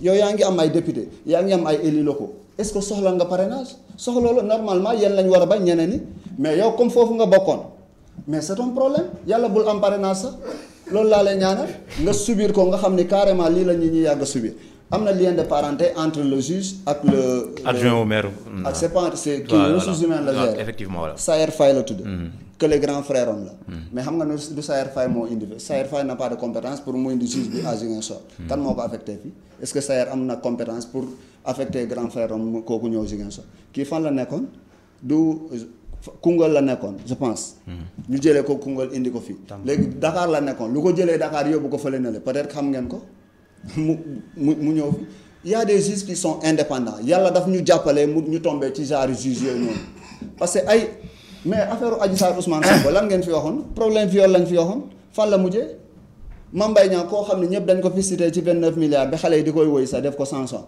Ousmane Sonko kese moo ko wax ñu ne ak ci kaw loolu kese foog ñu yàq candidature quel était l'objectif cherché Ousmane Sonko c'est la seule personne boo xam ne il a plus de 400 procès moom kese mais moom bu déposé devant la justice amul benn plainte Ousmane Sonko boo xam ne mus na aboutir mais c'est ça le problème loolu moo nekk suñu problème moo tax bu ñu demee ba jubilé c'est parce que tout simplement gàcce lañu mës a am ci kanam justice sénégalaise dëmb kese la ñu gis ni carrément le juge a lu le droit ñi ñuy jubilé ci loolu gis naa benn comédien sax di ko wax mu ne benn paa moo ko ne pourtant kii droit rek la lire mu ne ko mais droit mosul ñu ko lire Sénégal loolu moo tax bu ñu ko liiree ñun ñu kontaan parce que dañ ko gëj a am. voilà Lamine voilà ñu jël kii rapidement allo salaamaaleykum allo. allo salaamaaleykum. maaleykum salaam. ñu ngi ziar nañ defal coono yi. ñoo ngi lay fay sëñ bi tur beeg fay woote. vraiment ñu ngi siiwal seen débat bi. am na solo lool. merci jërëjëf. mais c'est pour damay laajte parce que yéen a ngi wax souvent lii parenthèse bu am suivi bi ak benn élément bu bokk Pastef. mais est-ce que lii parenthèse war na tax nit ku du àtte dëgg. je pense que bu fekkee loolu parce que Sénégal yëpp ay mbokk lañu ñun ñëpp ay Sénégalais lañu te ci réew mi dañu juddoo mais est-ce que moom li nga xam ne yàlla dogal na mu nekk juge prêter serment am ne dëgg rek lay àtte yàlla dogal mu ne tey gis ne li nga xam ne moo dal xelam mu ne mooy dëgg mu àtte ko ci gis-gisam loolu yaakaar naa woon am dara ak lié parenthèse. lié benn lu ko war a boole ak citoyen sénégalais. maanaam moom dafa jàng-jàngam yàlla may ko métier mu def concours am jàll ko prêter serment gis ne lii mooy yoon mu àtte ko kon loolu dañ ko ci félicité di ko ñaan yàlla ñu mel ni moom bëri ci réew mi te ñu delloo suñu bopp gis nga jullit bu fekkee ne jullit la wala ak lu mën a doon te dëgg ñor ko même doomam bu defee nag su dul noonu da koy àtte gis nañu Omar ibn Khattab radiyallahu taala anhu doomam bi nga xam ne di njaaloo na dafa àtte rey kon yu mel noonu dañ koy bàyyi xel nit ki bu dëggoo lié parenté wala leneen ak leneen du ko impêché mu àtte dëgg. jërëjëf dëgg rek moo am solo moo njëkk te muy mujj te Sénégal ñu mel noonu la ñu soxla. ñu jub la ñu soxla. alhamdulilah nag vraiment am nañu espoir tuuti ci suñu justice parce que ci mooy dañ xam ne am na ñenn ñoo xam ne nii tey dëgg rek moom moo leen ñor donte sax am na ñu koy contesté waaye di mooy am nañ tuuti yaakaar daal kon donc loolu vraiment voilà jërëjëf bu baax merci beaucoup ñu sant ko gërëm ko xaar ñeneen ñi 77 439 21 20 ngeen di def 77 439 21 20 ngir bokk ak ñun waxtaan yi fàttali ko tey jii ñoo ngi waxtaanee wàllum gouvernement bu yees bi nga xam ne nii taxawal nañ ko ak parrainage yi nga xam ne nii nag door na fàttali ko rek am na ñaar téeméer ak fanweer ak ñeent si ay candidat yoo xam ne nii jamono ji jël nañu nag récupérer seen fichier de parrainage. Talibé Diallo déjà ki nga xam ne mooy Mame Boye Diao fàttali naa ko tout à l'heure dafa bokkoon ci coalition Benno Bokk Yaakaar génn ci coalition bi ndax jàppoo ne du ko néewal doole ba parrainage bi lim si bëgg a am mu insuffisance ci côté am. non bañ ko matale. parce que bu nekkoon ci coalition boobu peut-être que du doon laajte parrainage. parce que du doon candidat. donc le fait que mu génne donc parce que dafa yaakaar. mais est-ce que am na popularité bu tax. mu ah oui Mame Boye Diao kay ñëpp xam nañ ko. xam nañ ko ci biir Sénégal gis nañ taxawaayam bu mu nekkoon ci gouvernement bi lu mu def. et tamit Kolda c'est lui le maire de Kolda donc ñëpp xam nañ ko donc cela veut dire que aujourd'hui li di wax noonu ñaan na ma yàlla ma bañ a matali parrainage bi je pense que loolu daf ko wax ci gémmiñ rek mais nekkul ci xol bi. parce que xam naa ko on a si se fréquenté depuis très longtemps. donc day tooñ dafa bëgg rek gërëmal lëndëmal xel ñeneen ñi mais c'est pour vous dire que il a tous les atouts qu'il faut. Il a tous les atouts qu'il faut pour avoir le parrainage requis. xanaa peut-être que gars yi peut-être que si seen tamis bi bu dee jàllu fa mais quand même le parrainage requis nous l'aurons en tout cas et donc population bi dinañ ko parrainer donc déjà nit ñi ñu ngi si farlu dans tout le Sénégal parce que ce n'est pas seulement à Kolda ni à Ziguinchor mais c'est à Dakar c'est à Louga c'est à Diourbel c'est à Matam partout. ñëpp jeunesse bi jóg na et puis femmes yi ak les adultes jóg nañu pour au moins jox ko le parrain nécessaire pour que mu mën a présenter parce que par rapport à Ziguinchor. Oui, par rapport à Ziguinchor nous sommes dans les communes nous sommes dans les départements nous avons tous les points focaux nous sommes en train de travailler sur ça. donc vous comprenez am na fi base politique bu am solo. Oui, c'est que toi aussi yow tamit da nga ñuy parrainer suñ ci jógee donc c'est pour vous dire que le parrainage est là. nous le prenons à cœur et que c'est un défi. Parce qu'aujourd'hui, au-delà de PASTEF, mais la coalition de Mame Boye Diao s'appuie sur la jeunesse. Donc c'est pour vous dire qu'aujourd'hui, nous tous nous avons compris qu'aujourd'hui au Sénégal, pour pouvoir gagner les élections, forcément il faut passer par les jeunes, il faut prendre les préoccupations des jeunes au cœur de votre programme. Donc en tout cas, dans notre programme, toute la ligne, il y a une bonne partie, c'est pour la jeunesse. Aujourd'hui, les ressources des Sénégalais doivent revenir aux Sénégalais. Donc, pour ça, il faut que tous les contrats, parce que nous, yàgg nañ ko dénoncer. Donc, peut-être que dañoo nekk ci biir parce que xam nga quand tu es dans quand tu es dans yow xam nga ne non laisse-moi bu ma sànq da nga mën a ne amoon naa sens taxaw ci kanam président de la République di ko wax du ma ko doon limal c'est attends rek non attends rek non déggul ma rek bon bu ma ko doon wax c'est devant le président de la République di ko wax yàlla war a def pour mën a au moins fixer les jeunes de Ziguinchor et par ricochet tous les jeunes du Sénégal et Mame Boye si loolu la nekk cela veut dire que boo nekkee à côté de quelqu'un yow lu nga mën a def mooy xelal ko moom mooy jël maintenant la décision. Donc quand il le fera en intimité. Aujourd'hui, lui passer au conseil municipal, c'est pas tous les conseils ñoo koy wax mais dañuy xelal seen président après moom mooy jël décision. C'est comme ça que ça se fait. ci dellu si waat am nañ benn auditeur ñu jël ko rapidement allo salaamaaleykum allo allo allo. Allô. Oui. Ça va. Oui, ça va bien. maa ngi leen di gërëm ak sant leen. kontaan naa ci émission bi trop. jërëjëf. waaw maa ngi tudd Cheikh Sane Sina. dëgg moom benn rek la mos a doon. bi moom lépp lu ñu wax ci moom dañ koy tooñee. waaye boo ku xool réaction bi nga xam ne nit dëgg la. waaw mais dëgg rek moo wër. xoolal lu nekk di wax ci àdduna bi. xoolal lu nekk ci biir Sénégal waa lii Sénégal rek la mu sax mooy lii yéeme na sëñ bi lii yéeme na de dañuy bàyyi Ousmane Sonko mu présenté wu xanaa ñoom dañ ko ragal lu xew waaw mais ñoom mosuñu wax ni Ousmane Sonko bu ñëwee dañ koy gagné comme waa ji ni mu ko waxee mais chaque fois Ousmane Sonko du bokk kon dañ kaa ragal waaye ñaan naa leen nañu bàyyi juge bi waay kii borom dëgg la nit dëgg la juge bi petit frère am affecté wu ko fii état bi moo ko indi fii dafa doon nit dëgg rek moo tax mu jugé lu mu jot a jugé nii ok nuyu naa leen ba ci kanam. jërëjëf allez-y yaa ngi woon ñi xarañ ñeneen ñi kon allez-y waa Talibé. Voilà, comme je l'ai dit tout à l'heure que membre boobu mu nekkoon ci gouvernement c'est un conseil et un technicien. Donc kooku lu mu mën a def mooy conseiller les décideurs. war a décider. Donc kooku bu décider autrement moom mu la donc il faut qu'il fait que suivre les décisions et faire son travail. Et aussi ku ko xam dans les débats de principe la nekkoon.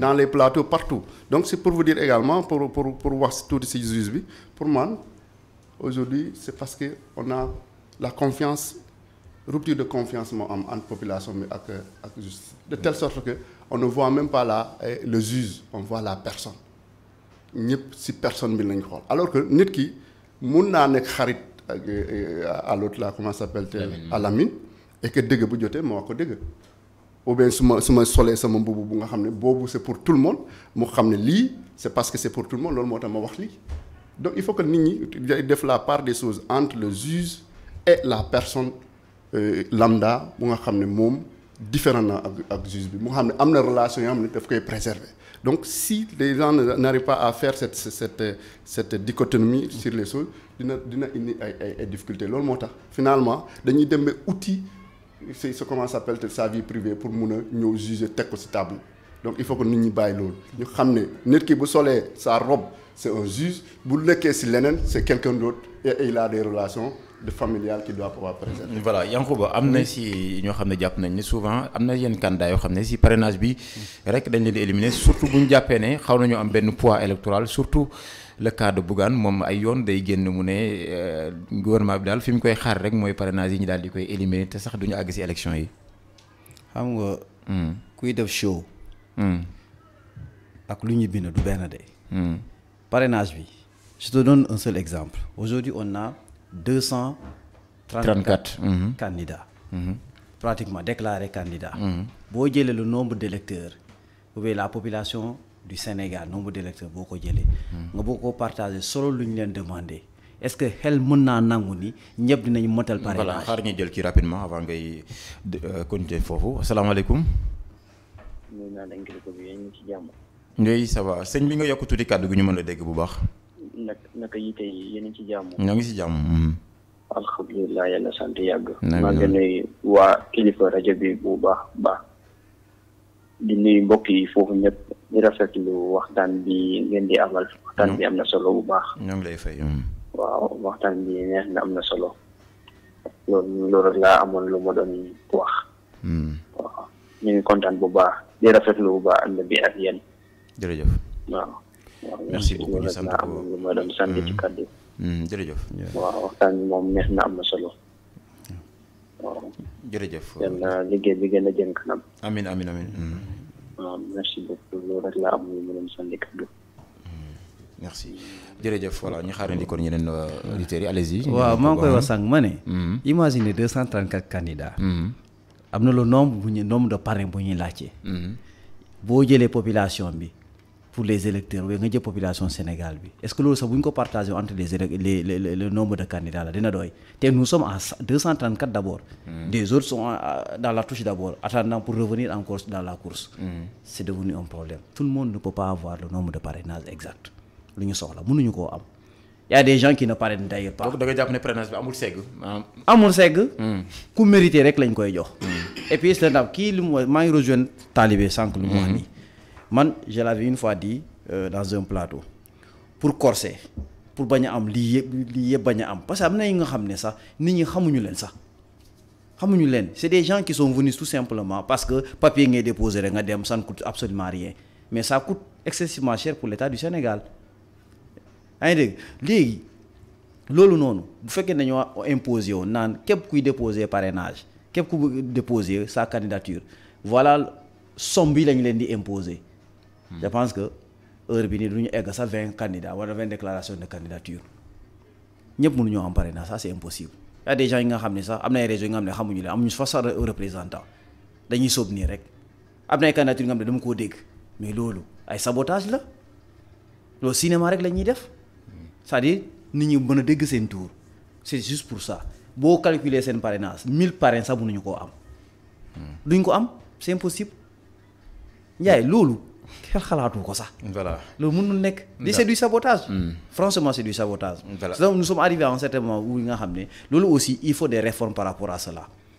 la déposition des candidatures il faut des réformes et des réformes qui doivent prendre des longueurs d'abord balaa ñuy egg si fii nii étape bi dafa waroon sori première étape sax dañu waroon corser nit ñi foofu noonu ñu wol leen ni présidence du caaxaan am na ñu nga xam ne moralement sax bu ñu dem déposer sax seen candidature dañu leen war a ne yéen toog leen fële ngeen xaar ñu moralement sax dañu leen war a teg à côté on n'en a pas besoin soxlawuñu ko dañuy wax ne xam naa ne Lamine Ndiaye dina ma mën a rejoindre ci loolu noonu quel que soit Alpha dina mën a rejoindre ci loolu noonu am na ñi nga xam ne moo ci jëmm boppam war na xam ne ñii ay saboteurs lañu. dañu ñëw rek pour se faire un nom moralement sax c'est des gens étiquette bu ñu yor sax waruñu mën a jël sax ñi nekk président de la République waxuma la député sax député ou maire sax waruñu ko mën a doon bay dem déposer ay candidature. voilà Lamine déjà gis nañu si biir Pastef fi nga bokk dafa mel ni daal ñoom dañ ne bu dul Ousmane Sonko du keneen ndax tamit jotul heure bi benn plan B boo xam ne di ngeen ko tàmbalee bu fekkee wutal ay parrainage yu ni mel parce que affaire bi presque c'est trop tard on dirait non comprendre na. Amadou Ba warul nekk candidat. pour une première fois nga un fonctionnaire milliardaire. kooku warul nekk candidat parce que xaalis boobu liggéeyu ko à part sàcc xaalis askan bi donc kooku moralement warul nekk candidat. parrainage lan moo indi problème bu Boun Abdallah taxawee mu nekk ak ñu bëri mooy élection passée mu ne 5 candidats rek la ñuy am. xanaa ñooñu ay voyants lañu wala ay la ñu am 5 candidats.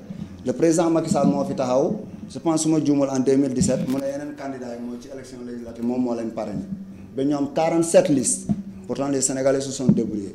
xam nga foog ngeen bàyyi comme li ma fi waxee nii état du personnalisé bul xool nu mu la arrangé rek noonu nga koy bàyyi parce que xam nga ni raw gàddu la ci député la rek mën naa bàyyi député yu bëri peut-être que dina ma permettre ma am c'est ça le problème mais bu fekkoon en toute logique la comme talibé lu mu wax ni rejoindre naa ko ni carrément ñun waruñu mën a dem uti ay parrain parce que ñëpp xam ne ni ñun am nañu dayoo pour nekk pour dem prétendre à la voix des Sénégalais. ñeneen ñi lañu war a bàyyi sens ñu may leen comme ay candidats yoo xam ne ñu ngi door a ñëw wala candidat individuel ñooñu la ñu war a bay pour ñu dem ñu uti parrainage. dans les normes en toute logique parce que mais Benno Bokk Yaakaar kan moo koy ne demal uti parrainage yaa ngi am ñaata député à l'Assemblée nationale boo jëlee Yewwi Askan Wi wala Pastef ku am 26 députés kooku su demee parrainage peut-être que day dem pour sonder rek mais normalement parrain ñeneen la ko war a bàyyi léegi suñu ñëwee nga ne plan B wala leneen ñun. néew ñu Ousmane Sonko moom kesel parce que c'est un mortel ñu ngi ñaan yàlla mu gudd fan suba bu décédé woon le passé ce sont des gens qui reflètent mais moom moo fi nekk ñu xam ne carrément c'est notre messie Ousmane Sonko bii bu nekkee candidat kenn du am sa messie nga da nga koy sacrifier bàyyi ko pour nga dem indi ban candidat man xam naa bu ñu ma tàbbee ma gagné Amadou Ba man ñu jiital ma parce que je bats Amadou Ba man ma gagné Amadou Ba loolu dafa leer nañ parce que ku mu jiital rek Ousmane Sonko ku mu ne moom la rek nga gagné loolu dafa leer. loolu leer na léegi plan B wala plan A ku fi nekk le plan A B Z c'est Ousmane Sonko bu yàlla di indi leneen wala ñu gis leneen loo xam ne gis na ni mënatul nekk mais ba tey on a vu que c'est possible parce que am nañ gisuñu lu ko condamné définitivement laa wax parce que moom problème Adji Sarr c'est un Sénégalais comme tout le monde comme ni ma ko waxee am na droit mu def recours est-ce que vidé nañ dossier boobu noonu dossier bu ñu vidéo loolu mënoo ci condamné ne nga ne mënul nekk candidat en toute logique je parle de la logique parce que jurisprudence jaar na fi Karim Wade fii la jaar Khalifa Sall fii la jaar même chose la ñooñu dañoo dem ba vidé seeni Khalifa Sall nekkuloon fi député demul ba nekk député après ci lañ génnee mandat de dépôt ñu mais pourtant instant yooyu noonu moo ngi ci loxo justice donc même cas boobu la tam ci Sonko nekk bu ñu demee ba vidé justice bi carrément benn juge jël responsable mu ne mënul nekk ñu vidé carrément là y a pas de problème on saura que kii mënatul nekk candidat mais ba tey jusqu'à présent nekkuñu ci phase boobu noonu bu ñu nekkee ci phase boobu noonu peut-être que man la ñuy jël ma dem ma defar Amadou Ba bagage mais loolu du ñun loolu du suñu problème parrainage du suñu problème encore une fois loolu du suñu problème taalibe lu ngay wax ni tey di ne conseil un bon conseil la ngay def c'est un conseil déglu ma la mais je démissionne c'est ça la logique parce que mënoo ma fay pour ma lay conseiller ngam lu ma lay wax yépp te mu leer ma ni lu ma lay wax ni moom mooy dëgg doo ko jëfee man je te laisse ici ma la carrément sénégalais kii conseiller laa woon mais lépp lu ma koy wax du ko def lu ngay wax ni moo tax Sénégal mënul développer mënoo am pétrole nga ne yow 10% nga soxla sa pétrole sa or bu ngay jël Sabodala xam nga ban njëriñ lay amee sénégalais yow depuis kañ ñu ngi jàng depuis ñun bu ñuy jàng à l'élémentaire que le phosphate de Taïba moom moo ñu permettre pour ñu am engrais nga bay fi phosphate bi jox ko indien ñu dem ñu defar ko après nga dem ba Russie di dem da ngay ñaani engrais xam nga c'est ce qui n'est pas logique moo tax les Sénégalais ont compris que le gars là c'est pas une solution te képp ku nekk ci ginnaawam doo nekk solution Mame Boye Diao mënul nekk candidat parce que xam naa ne duñ ko bàyyi mu dem parrainage bi c'est quelqu'un bu koy segg parrainage bi teguñu ko ci yoon nit leen neex mu bàyyi la nga nekk candidat xanaa kooku mu nekk ko de te nu ma gisee seen relation peut-être que suba dinañ daje nu ma daan ne damaa ngi lay ñaan bu kan damay wax de mais franchement dama xam ni waa ji amul yéene pour ngeen nekk parce que peut-être que déggalu leen ko mais nañu dem ba ci ceppandaw bi rek di nga gis. voilà dina tontu si loolu xam naa ne mooy da nga def réplique mais en attendant pléthore bi ñu nemmeeku déjà 234 si ay ñoo xam ne ni bëgg nañu samp seen ndax jotul tamit ñi daal di changer waat mbir mi ba nga xam ne nii ñuy déposer aussi dina am yeneen jalons yoo xam ne nañ ko teg ngir mbir mi gën a am solo. Oui, c'est ce que je disais auparavant ma ne woon peut-être que bu ñuy déposer pour retirer les fiches de parrainage dañu war a teg par exemple une somme. par exemple ñu ne bala nga retirer sa fiche de parrainage donc il faut mettre une caution de 30 millions. Parce que vous avez volé notre argent. Non, pas cela parce qu'on est en train de mettre des filtres. Pour que au moins aujourd'hui yow ak man nous sommes d'accord que 234 candidats c'est trop. Sabotage. C'est trop, n'est-ce pas? Peut-être pas parce que man mun naa jóg fii tamit ma dem retirer fiche de parrainage ma créer sama coalition. Est-ce que loolu c'est sérieux? Donc c'est de ça qu'on parle. C'est de ça qu'on se parle. Donc cela veut dire que soo ma mayee tuuti mun naa lay expliquer. Allez-y. fu ma bëgg a waxee ni bu leen jël caution bi ngeen parce que caution affaire de xaalis la mun nga bañ a nekk xaalis ñi ñu wóolu la filtre la maanaam fiche de parrainage pour man c'est bien nga dem laaj bu fekkoon ñi am na benn baromètre xam nga bu ñu joxoon benn application boo xam ne yow boo parrainé rek man su ma la dugalaatee da ngay xam ni kii il a déjà parrainé Talibé Diallo ou bien on te permet de parrainer 2 personnes parce que parrainage bi c'est juste pour xam kan ngay voter boo ñu la nee benn nit ngay parrainer mooy yow kii ngay voter mais on doit permettre aux Sénégalais de parrainer 2 personnes. Ce que tu dis là c'est une autre solution parce que moi j'ai donné une solution ça peut être par exemple la solution si le cas des des TIC nga xam ne comme noo ko waxee boo parrainer benn yoon c'est fini parce que aujourd'hui lu am problème mooy par exemple si boo jëlee fiche de parrainage la signature nit ki pour l'instant le Sénégal n'est pas outillé à pouvoir identifier les signatures donc ak leneen donc c'est pour vous dire que ce que tu dis ça demande encore beaucoup plus de moyens technologiques et c'est possible bu ñu ko defee peut-être que yow xarañ nga si boo si proposer peut-être le gouvernement prochain mën nañ ko teg mais c'est pour vous dire que ce serait très intéressant que ñun ñi mun a am un premier filtre qui permettra au moins ñu décourager ñu bëri pour déposer pour être candidat donc 234 c'est énorme donc c'est pour vous dire que dina métti pour que au moins ça nit ñi sax identifier les 234 là parce que candidat bu nekk les Sénégalais doivent l'identifier ñu xam ko peut-être que pour que ñu voter ko mais les 234 yow sax am na ñoo xam ne seen tour sax mënoo ko lim fii donc c'est pour vous dire que loolu yëpp je pense que on va aller peut-être prochainement ak teg yeneen jéego pour que au moins ñu limiter le maximum de peut-être que sax ñu dem si primaire yi ñu am ay blocs de telle sorte que kuy ñëw da si bloc boobu ngay jógee ñu def ay primaire ku nekk def primaire maintenant les meilleurs passent et on va aller vers. moo ngi lay sànni xeer mu ne Mame Boye Diao du matal pareil parce que waa ji du ko bàyyi. non loolu xam nga loolu xalaatam la. on sait que dinañ matal parrainage yi. dinañ ko déposer et aussi on va faire le recours nécessaire. donc c'est pour vous dire que les recours sont là. bu ñu la calee am na nooy defee recours peut-être que yàlla bu si àndee nga gagner ce recours nga mun laa réintégrer comme eux ils sont en train de se battre au niveau de la justice aujourd'hui ils ont une première victoire demain peut-être d'autres feront un recours et peut-être que souhaitons que ils gagnent parce que man lu ma yéene mooy tous les Sénégalais ku bëgg doon candidat bokku Ousmane aussi bëgg na doon candidat war na mën a bokk donc bu bokkee xayrun donc loolu la ñu bëgg loolu moo tax on vous encourage dans le combat au niveau de la justice mais man lu ma peut-être que nangul mooy le combat dans la rue et qui n'est pas pacifique donc si c'est pacifique c'est extraordinaire parce que c'est ça la démocratie mais bu ñu demee si yeneen fànn yi man foofu laa amee un peu de blessure à l'intérieur de moi mais bu ñu demee dans le cadre démocratique comme ni ñu ko commencé nii. avec les recours nécessaires nañu dem parce que loolu mooy démocratie il faut que ku nekk gis ne diw moo waroon def li defu ko wala def na ko parce que tey le juge là bu ñëpp di chanter parce que am na une frange de la population du Sénégal ñu xam ne ñu ne def na liggéey bi. peut-être am na beneen frange bu nga xam ne peut-être contesté na liggéey bu mu def. donc ñooñu nañu def recours. voilà bu yeneen jox leen comment dirais-je victoire tam ñu. voilà Yankhoba sa gis-gis par rapport ak pléthore bi may junj tout à l'heure. waaw loolu lay wax candidat yu bari yi voilà. taalibe bi rejoindre noonu. ci li ma wax noonu dama la ne. il faut ñu corser ko. bu ñu ko corser je pense que on peut ne pas avoir ce nom pléthorique de candidature. mais bon comme Ndiaye wax na ko sànq nii mu ne moom mii sax mun na nekk candidat bu baat Amadou Ba. c'est permis ah le rêve est permis. waaw je pense que buñ la joxoon sax sa quartier sax doo ko gagné. non dama la ne. Jamil Sané tu le connais. dama la ne. tu peux me répondre. je connais Jamil Sané. xamoon nga ko balaa muy gagné Amadou Ba. xamoon naa ko. ok yow déggoon naa tuuram. waaw yow amoon nga chance nga xam. waaw xamoon naa ko déggoon naa tuuram. c'est-à-dire loolu moo ñu sonal au Sénégal. nga tey ji ñoom nii boo leen xoolee tam ils ont combien de pastefiens ou ex-pastefiens yi nga xam ne déposé nañ seen candidature. des gens comme par exemple ñoom Dambodj et consorts qui disent qu'ils veulent être un président de la République toi kii nga xam ne toog nga 10 ans yi nga xam ne sax élection syndicale sax mënoo ko gagné. muusoo bokk ci les syndicats les plus représentatifs ngay def ay lobby ba egg si fii nii tu penses que yow tu es devenu un géant mais naan man je vais gagner Amadou Ba. le rêve est permis c'est vrai comme moom nu mu ko waxee nii naan je peux être candidat et gagner les élections. c'est ce qui les a trompés xam nga ñu bëre dañoo mbubboo woon Ousmane Sonko fii nii naan damay dem élection mu parrainé leen bu ñu parrainé joxe ginnaaw dem seen yoon c'est pas la même chose fii nous sommes en élection présidentielle ku ci nax sa bopp naan man je vais aller gagner Amadou Ba da ngay nax sa bopp comme par exemple ñu mel ni moom c'est pas comme ça.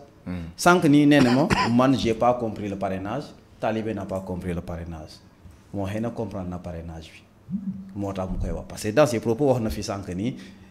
bon constaté na à Ziguinchor parrainage amul quoi c'est trop timide pourtant le gosse n'a pas dit ça sànq de am na lu mu wax de nit ñaa ngi ci terrain bi di parrainer boo pare ba écouloo di am bu leen jël sama carte bi di ko jox Macky Sall man Ousmane Sonko lay parrainer xaaral ma dem di sama carte d'identité c'est xam nga nit il faut être cohérent ci li ngay wax dafa ne ni xaw ma fu mu woote xaw ma fu mu woote nu mu lay wax nii non c'est du pareil au même yëpp benn la parce que loolu boo ko jëlee nga def ko sa bopp di nga candidature pléthorique yi ñoom ñu ngi koy xeex te ba pare ñoom ñu ngi koy encourager en même temps kenn xamul sax lu ñu bëgg exactement xam nga loolu laa koy wax sànq ni naan Amadou Ba tam encore milliardaire la man loolu mun moo ko justifier milliardaire yi bari nañ fi Sénégal en pagaille xam nga si dafa fonctionnaire moo wax na ko ne kooku fonctionnaire la haut fonctionnaire la n'est-ce pas de l'État la donc loolu man personnellement comme j'ai toujours l'habitude de lui dire ma ne ko yuy mel noonu ma loolu mun moo ko justifier ci doomu aadama fii la jëlee alalam daf ko sàcc wala daf ko jël nii loolu moo ko wax. loolu ñoom ñoo ko mën a waxtaanee ba indi loolu noonu encore mu ne lu mu tudd Boun Abdallah Dionne moo fi taxawoon naan 5 candidats la ñu am mais c'est normal ça coûte très cher pour l'État du Sénégal. Tali bi wax na ko fii nii il faut ñu def ay primaires par exemple primaire kenn ku ne yaay jël sa bopp ñu def primaire ñi si gagné nañu dem affronter le président qui est là sortant. s'il a déposé sa candidature si ses mandats ne sont pas finis mais si ses mandats sont finis moom mu am candidature te candidat boobu tam dee dem primaire xam nga loo gis réforme la loo gis kenn ku ne war na indi réforme moom ñu xool nan la ñuy dem tu sais les élections au Sénégal ça coûte excessivement cher xaalis la ñuy dépenser te loolu si contribuable sénégalais day jógee kon dans ce cas de figure moom lu muy expliquer nii je pense que buy ñëwaatee ci loolu noonu ça revient au même.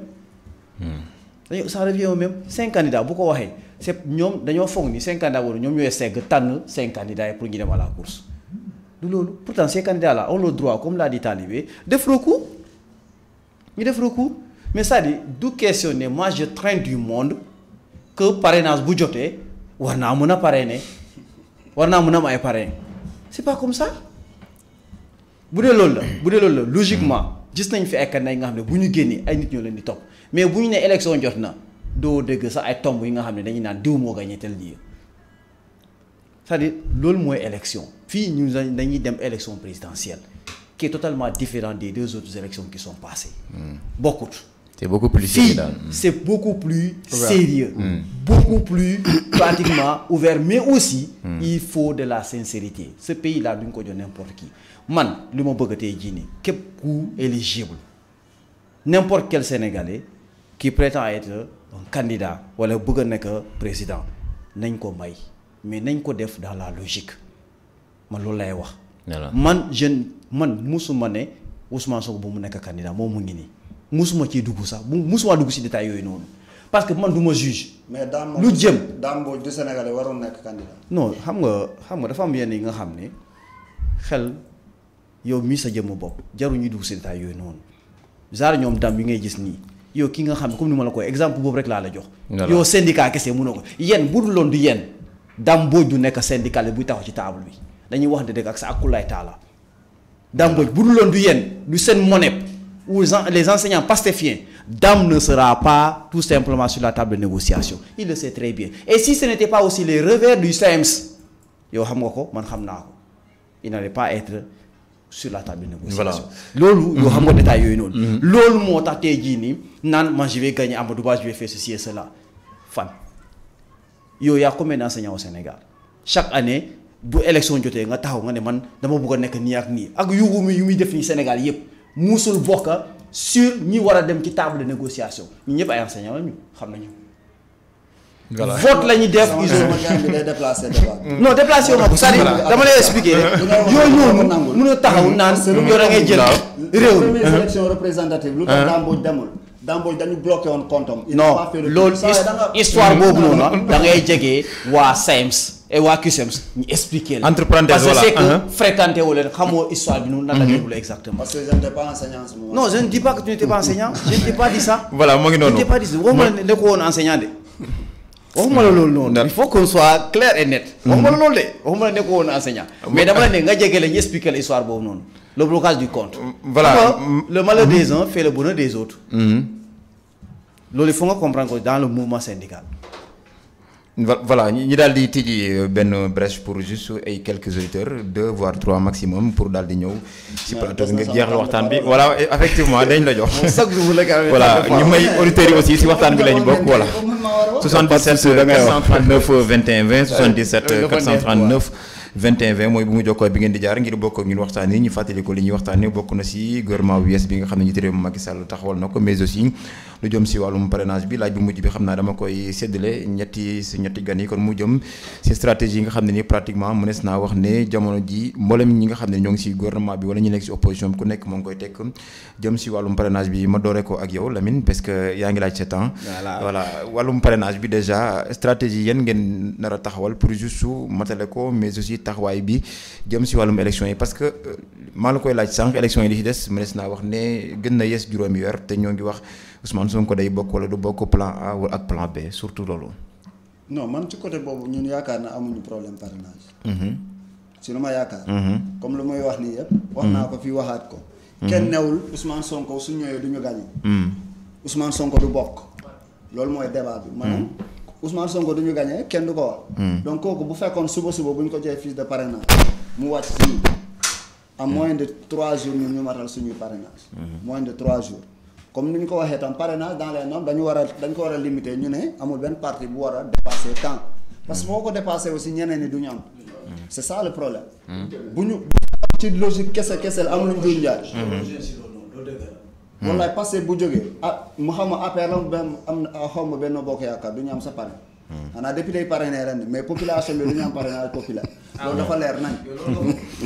est-ce que instant bii ça va mais yéen a yor fichier yéen njuuj njaaj rek ngeen di def man lu ma la wax dafa leer nañ man gisuma juge bu ñemee ne Sénégal fii nii bu conseil constitutionnel sañ na ne APR ne seen candidature valide c'est pas valable la preuve en est que élection yi passé ñaata listu opposition la ñu invalidé yéen vous êtes plus intelligent que les gens pour yéen ngeen mën a déposer seen liste du am benn problème ñii rek ñooy am problème c'est des préfets qui sortent ñoom ñooy gën sax di porter plainte contre le naka la tuddee les fiches de l'opposition c'est pour cela que je te dis que su ma la nee problème justice dafa am Sénégal taalibe nangul na ma ko yow yaa ko bëgg a bañ rek. mais loolu moo fi nekk. may ma tuuti bañu ma ko xam nga. yéen seen problème man waxuma ko sama grand ci boppam Ousmane moo taxaw wax quel est le problème qui s'était posé au niveau de leur liste et a donné des éclaircissements mais aussi il a clairement dit lan moo nekkoon seen problème au niveau des listes xam nga expliqué la noonu dama lay expliqué boobu ñëpp xam nañ ko waxuma waaw ba mu woo ba naan Macky Sall na ngeen ko ci génne bokku ci takku ci laalewu ci yëf yi suñu bopp la mais yëf yi si suñu biir la ñun xam nga wax na ko Sénégalais yëpp dégg ko Ousmane Sonko si boppam moo ko wax donc loolu bu fekkee ni moom dafa. mais mu yëg nga gis ni yëf yi suñu biir la tam. non seen biir la. mais loolu moo tax mu assumer seen biir la non bàyyi ma continuer. c'est ce qui montre la cohérence de ce gars-là. de Ousmane Sonko comme talibé lu mu ko daan waxee.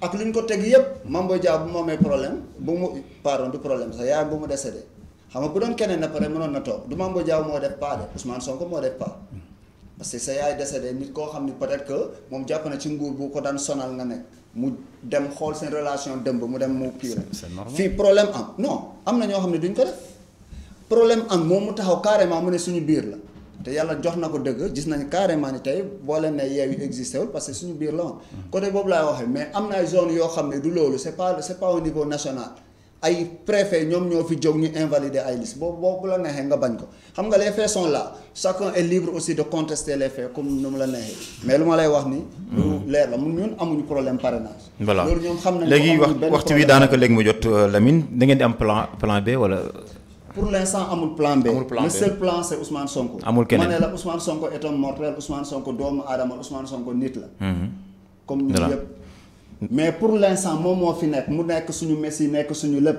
donc kenn du bàyyi sa Messi nga ne da ngay dem uti leneen léegi bu ñu demee ba gis ni carrément Messi bi peut-être que yàlla nii la ko dogalee wala leneen la nga mën a ne lii kii laa indi yow Sadio Mané du jouer coupe d'Afrique bi Sénégal du Sadio Mané du football dama lay laaj non damay laaj ma laaj la yéen yëpp kan moo koy génnee pour l'instant des football kon jeex na ba ñegg si foofu noonu li ci nekk ñu soog a lu ko dal si coupe du monde mais effectivement kon jeex na voilà Talibé Diallo stratégie ngeen mën a teg pour juste wàllum parrainage mais aussi à l'approche des élections présidentielles seen coalition bi déjà xam nga toutes les stratégies doo ko teg c'est à la place publique. waaye mais bon askan bi tamit dañuy déglu. parce que voilà bëgg a xam parce que tout à l'heure yaa ngi doon ay programme voilà surtout voilà. toutes les stratégies.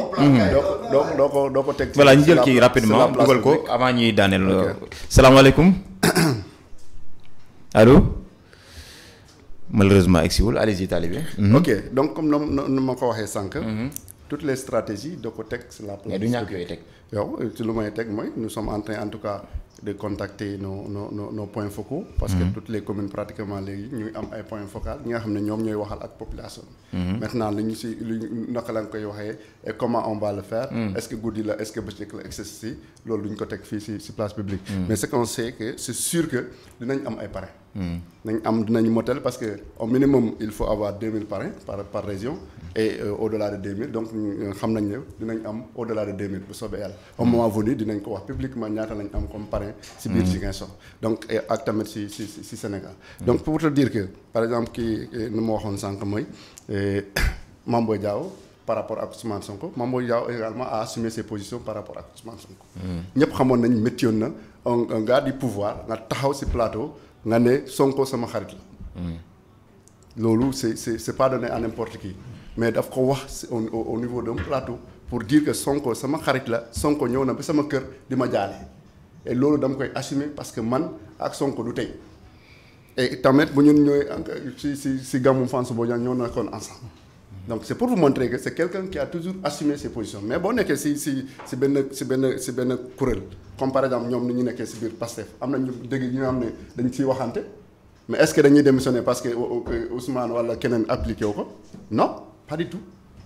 parce que l'instar c'est là en famille. Maintenant suñu la minoriser nga accepté ne tu es minorisé et que tu continues à te battre à un moment donné où nga foog ne yow léegi mënatoo fa nekk nga jóg nga génn nga dem sa yoon. donc Mame Boye loolu la def bu mu xam ne léegi le président de la République mu nga xam ne parce que son amitié avec le président de la République fan la tàmmale il faut que nit ñi xam ko parce que bu ñu bëggoon jël Macky Sall si boppu mairie bu Fatick. si lañ xamante ak Macky parce que moom lañ proposé woon pour nekk à la tête de la délégation spéciale mu bañ ko il était tout jeune il a refusé pour dire que moom du nii lay duggee si la place publique donc moom son histoire va pas commencer par le remplacement de quelqu'un parce que pour lui c'est illégal donc si la bañ si la ñu xamante ak Macky Sall ba mu dugg si parti APR ba mu liggéey ak Macky Sall ba tey en 2022 bu Macky Sall ne pare na mu ne moom tam day sàmm ndëndam. Voilà moo ngi noonu Yankoba du ñàkk yéen seen stratégie quelque voilà yéen waa Benno Bokk Yaakaar ak candidat Amadou Ba. Voilà. Yankoba allez-y voilà allez-y. Voilà stratégie même question bi la. stratégie voilà c'est toi qui peux parce que di ngeen ko am pagay si sa leader. ak leneen donc Lamine da ngay fay tool xam nga boo buggee mën nañu la poser 1000 questions. waaw yow tu le sais très bien. waaw Ndiaye stratégie waaw. parce que parrainage moom du problème moom xam naa si waaw Benno ak Yewwi moom voilà ak waa Pastef yi ñooñu moom problème gars yi ngi sur le terrain ñu ngi koy def comme il a dit timidement mais fan yee gis nañu la tribune voilà mu ne déjà Amadou Ba am na benn adversaire muy la vie chère oui c'est vrai c'est un aspect nga xam ne pratiquement c'est universel c'est pas le Sénégal seulement c'est pas le Sénégal et encore ça va s'écorcer il y a une guerre qui s'est déclenchée de l'autre côté yaa ngi dégg léegi vie chère ou pas ils sont là pour améliorer et mettre fin à cette vie chère là comme le disent les populations ci loolu lañ nekk vie chère boobu bon c'est en quelque sorte comment je peux l'appeler encore c'est une affaire mondiale c'est pas le Sénégal seulement du Sénégal kese moo am vie chère ñu gis nañu ay nit yi nga xam ne dañuy jógee ci yeneen sous-région di naan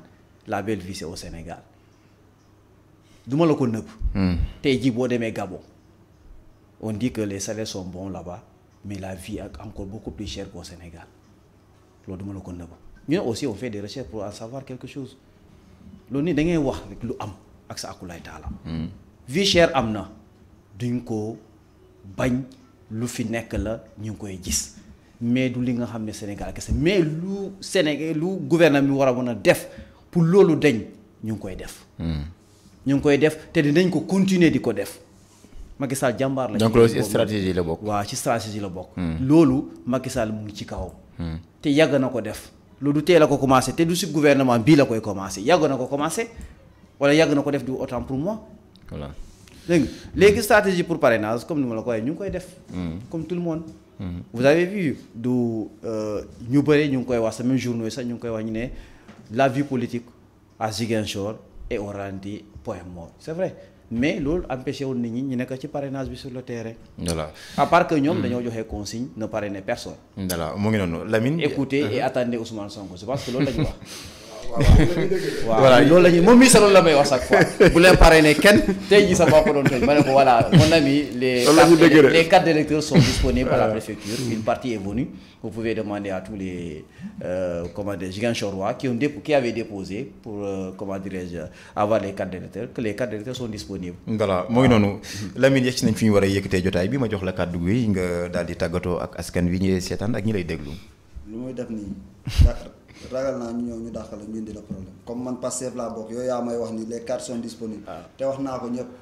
non loolu ngeen di bañ. loolu la am problème loolu léegi su ma ñëwee normalement man dama yaakaar ni état bi ñoom bilan la ñu war a defaral. parce que la vie chère ñoom ñoo ñu ne woon en 2017 day am autosuffisance alimentaire.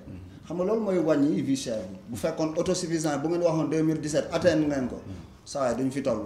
ay produits yu ñu fi créé woon projet yooyu noonu su aboutiroon parce que loolu lépp c'est pour la culture pour lu ñii maanaam nga béy lu ngay dund bu fekkoon Sénégal foofu la toll tey vie bi du chéré nii doo dem ba saaku soble di dem ba presque ay 40 000 loolu parce que tout simplement problème bi foofu la nekk xam nga c'est ça une gouvernance problème yooyu nga war a régler mais c'est pas teg benn gouvernement boo xam ni c'est pour invalider la candidature de quelqu'un non mais problème bi mënoo tudd tam vie chère ba pare yow train de vie de l'état rek loolu ñaata la ñaata ministre nga am ñaata DG nga am ba pare nga ne la vie est chère mais la vie sera chère parce que train de vie de l'état rek problème la ñaata ministre la ñu am pourtant Macky bu muy def campagne waxoon noonu de 25 ministres loolu la fi promettre léegi man lu may wax sénégalais yi mooy ndax sénégalais yi dinañ jox seen parrainage ñoo xam ni ñoom ñoo leen teg seen souffrance ñoo xam ni ils ont fait plus de 50 morts ba tey rien n'est élucidé ndax sénégalais yi dinañ jox seen parrainage ak voté nit ñoo xam ni pour maanaam laaj carte d'identité rek nit daf ciy dee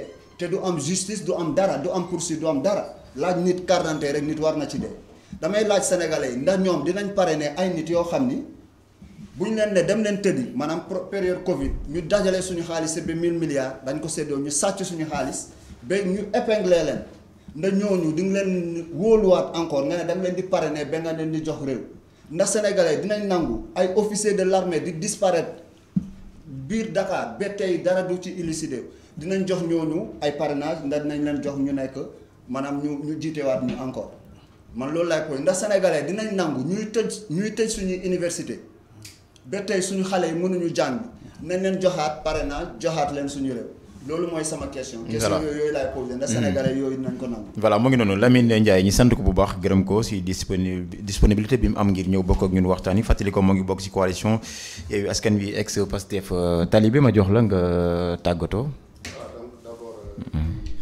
di remercier sama co-débatteur. di leen neex vraiment le débat a été de haute facture.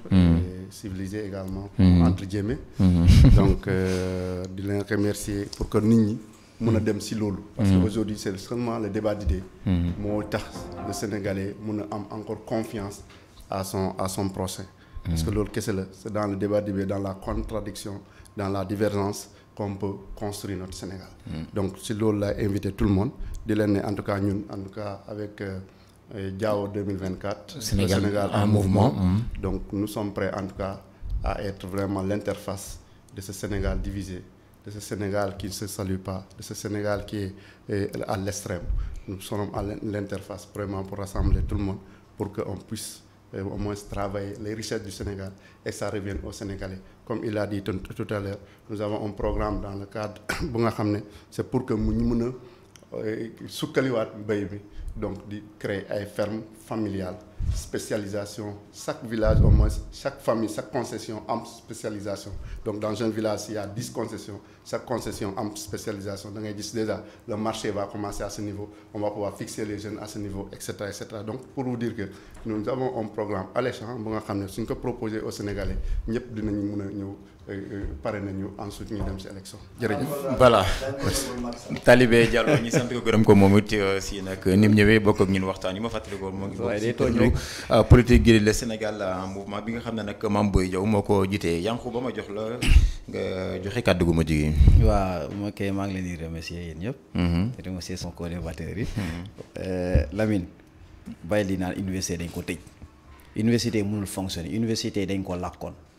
je pense que yow fekkee nga ko gis nga ko université boobu balaa ñu koy ubbi il faut ñu teg ci ay chartes yu bees sécurité mais bu Ziguinchor làkkuñu ko mais ça les universités fonctionnent simultanément les universités fonctionnent en link depuis quand depuis que les universités sont installées je pense que ñu ñëpp nekkoon nañu université Lamine ñoo tamit ah il faut qu'on mette des dispositions.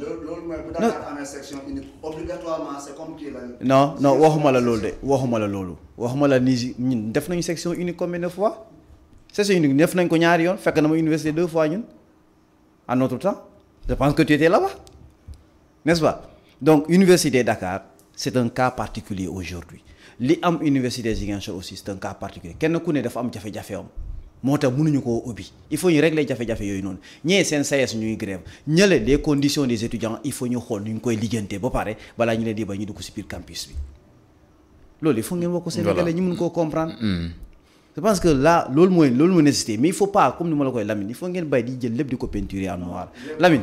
waaw non bien sûr mais xanaa grève bi teel a commencé ñoom balaa ñu doon dem étudiants yi ñoo commencé woon grève. xam naa loolu dañ ciy wutal jotaay boppam quoi foo xam ne nii voilà. dinañ ci merci beaucoup maa ngi nuyu auditeurs yi participer. bon Ziguinchor nii la. nous sommes là pour échanger. pour que aussi ñu nit ñi ñu seetaan. di ñu déglu ñu mun ci profiter mun ci am tuuti idée mais aussi le partage a été vraiment fructueux. Lamine Ndiaye moo koy parce que kii chaque fois maa ngi débat ak moom tous les jours chaque jour bu ñu dajee école ñu ngi débat mais nee naa ko chanson bu mu nga génnee maa ngi koy wax fii na ko arrêté na ko teg à côté fële parce que sama xarit la sama gaañ la bëgg naa franchement parler parce que tey jii nii bu amee problème ma may am problème au-delà de la politique on partage beaucoup de choses. C'est un grand à moi. voilà di nuyu population Sénégal Ziguinchor bi yëpp. voilà. jërëjëf Yankhoba Mané bokk si kuréelu politique la di MPD liggéey bi nga xam ne nag ministre bi nga xam ne moom lañ dénk wàllum caada ak cosaan si réewum Sénégal di ministre de la culture di Ali Sow moo ko jiitee sant nañ leen suñu gan yi nga xam ne kon ñoom lañ àndaloon tey jii si waxtaan yi fàttaliku lañ doon waxtaanee tey jii bokk na si gouvernement bu yees bi nga xam ne nii njiit réew Macky Sall taxawal na ko mais aussi wàllum parrainage yi nga xam ne nii door nañ ko fàttalikoo ni ki tey dañuy biral si ay xibaar ne am nañu lu toll si 234 ay candidats di ñaar téeméer ak fanweer ak ñeent si ay candidats ñoo xam ne ni am nañ yéene daal di samp seen den ngir nag siège bi njiit réew Macky Sall toog jamono ji ñu yóotu ko daal di fay toog fii lañ yemani seen émission Red Actu bu tey bi sant nañ leen gërëm leen mbooleem fu ay nekk si gox yi fasanti koy nekk si diwaanu Casamance dañu topp si fréquence bi mais aussi ñi nga xam ne nii ñoo ngi si yeneen régions yi wala sax ñi nekk bitim réew dañu topp si suñu différentes plateformes yi YouTube Facebook wala Instagram ñi sant bu baax a baax aussi techniciens yi tax ngeen di ñu seetaan waaye tamit duñu dégg ku si mel ni Xavier Mendy ak kii di Patrice Mendy mu ci gërëm ànd ak xéewal na ko yàlla tuur si askano sunu gaal ñi fanaan ak jàmm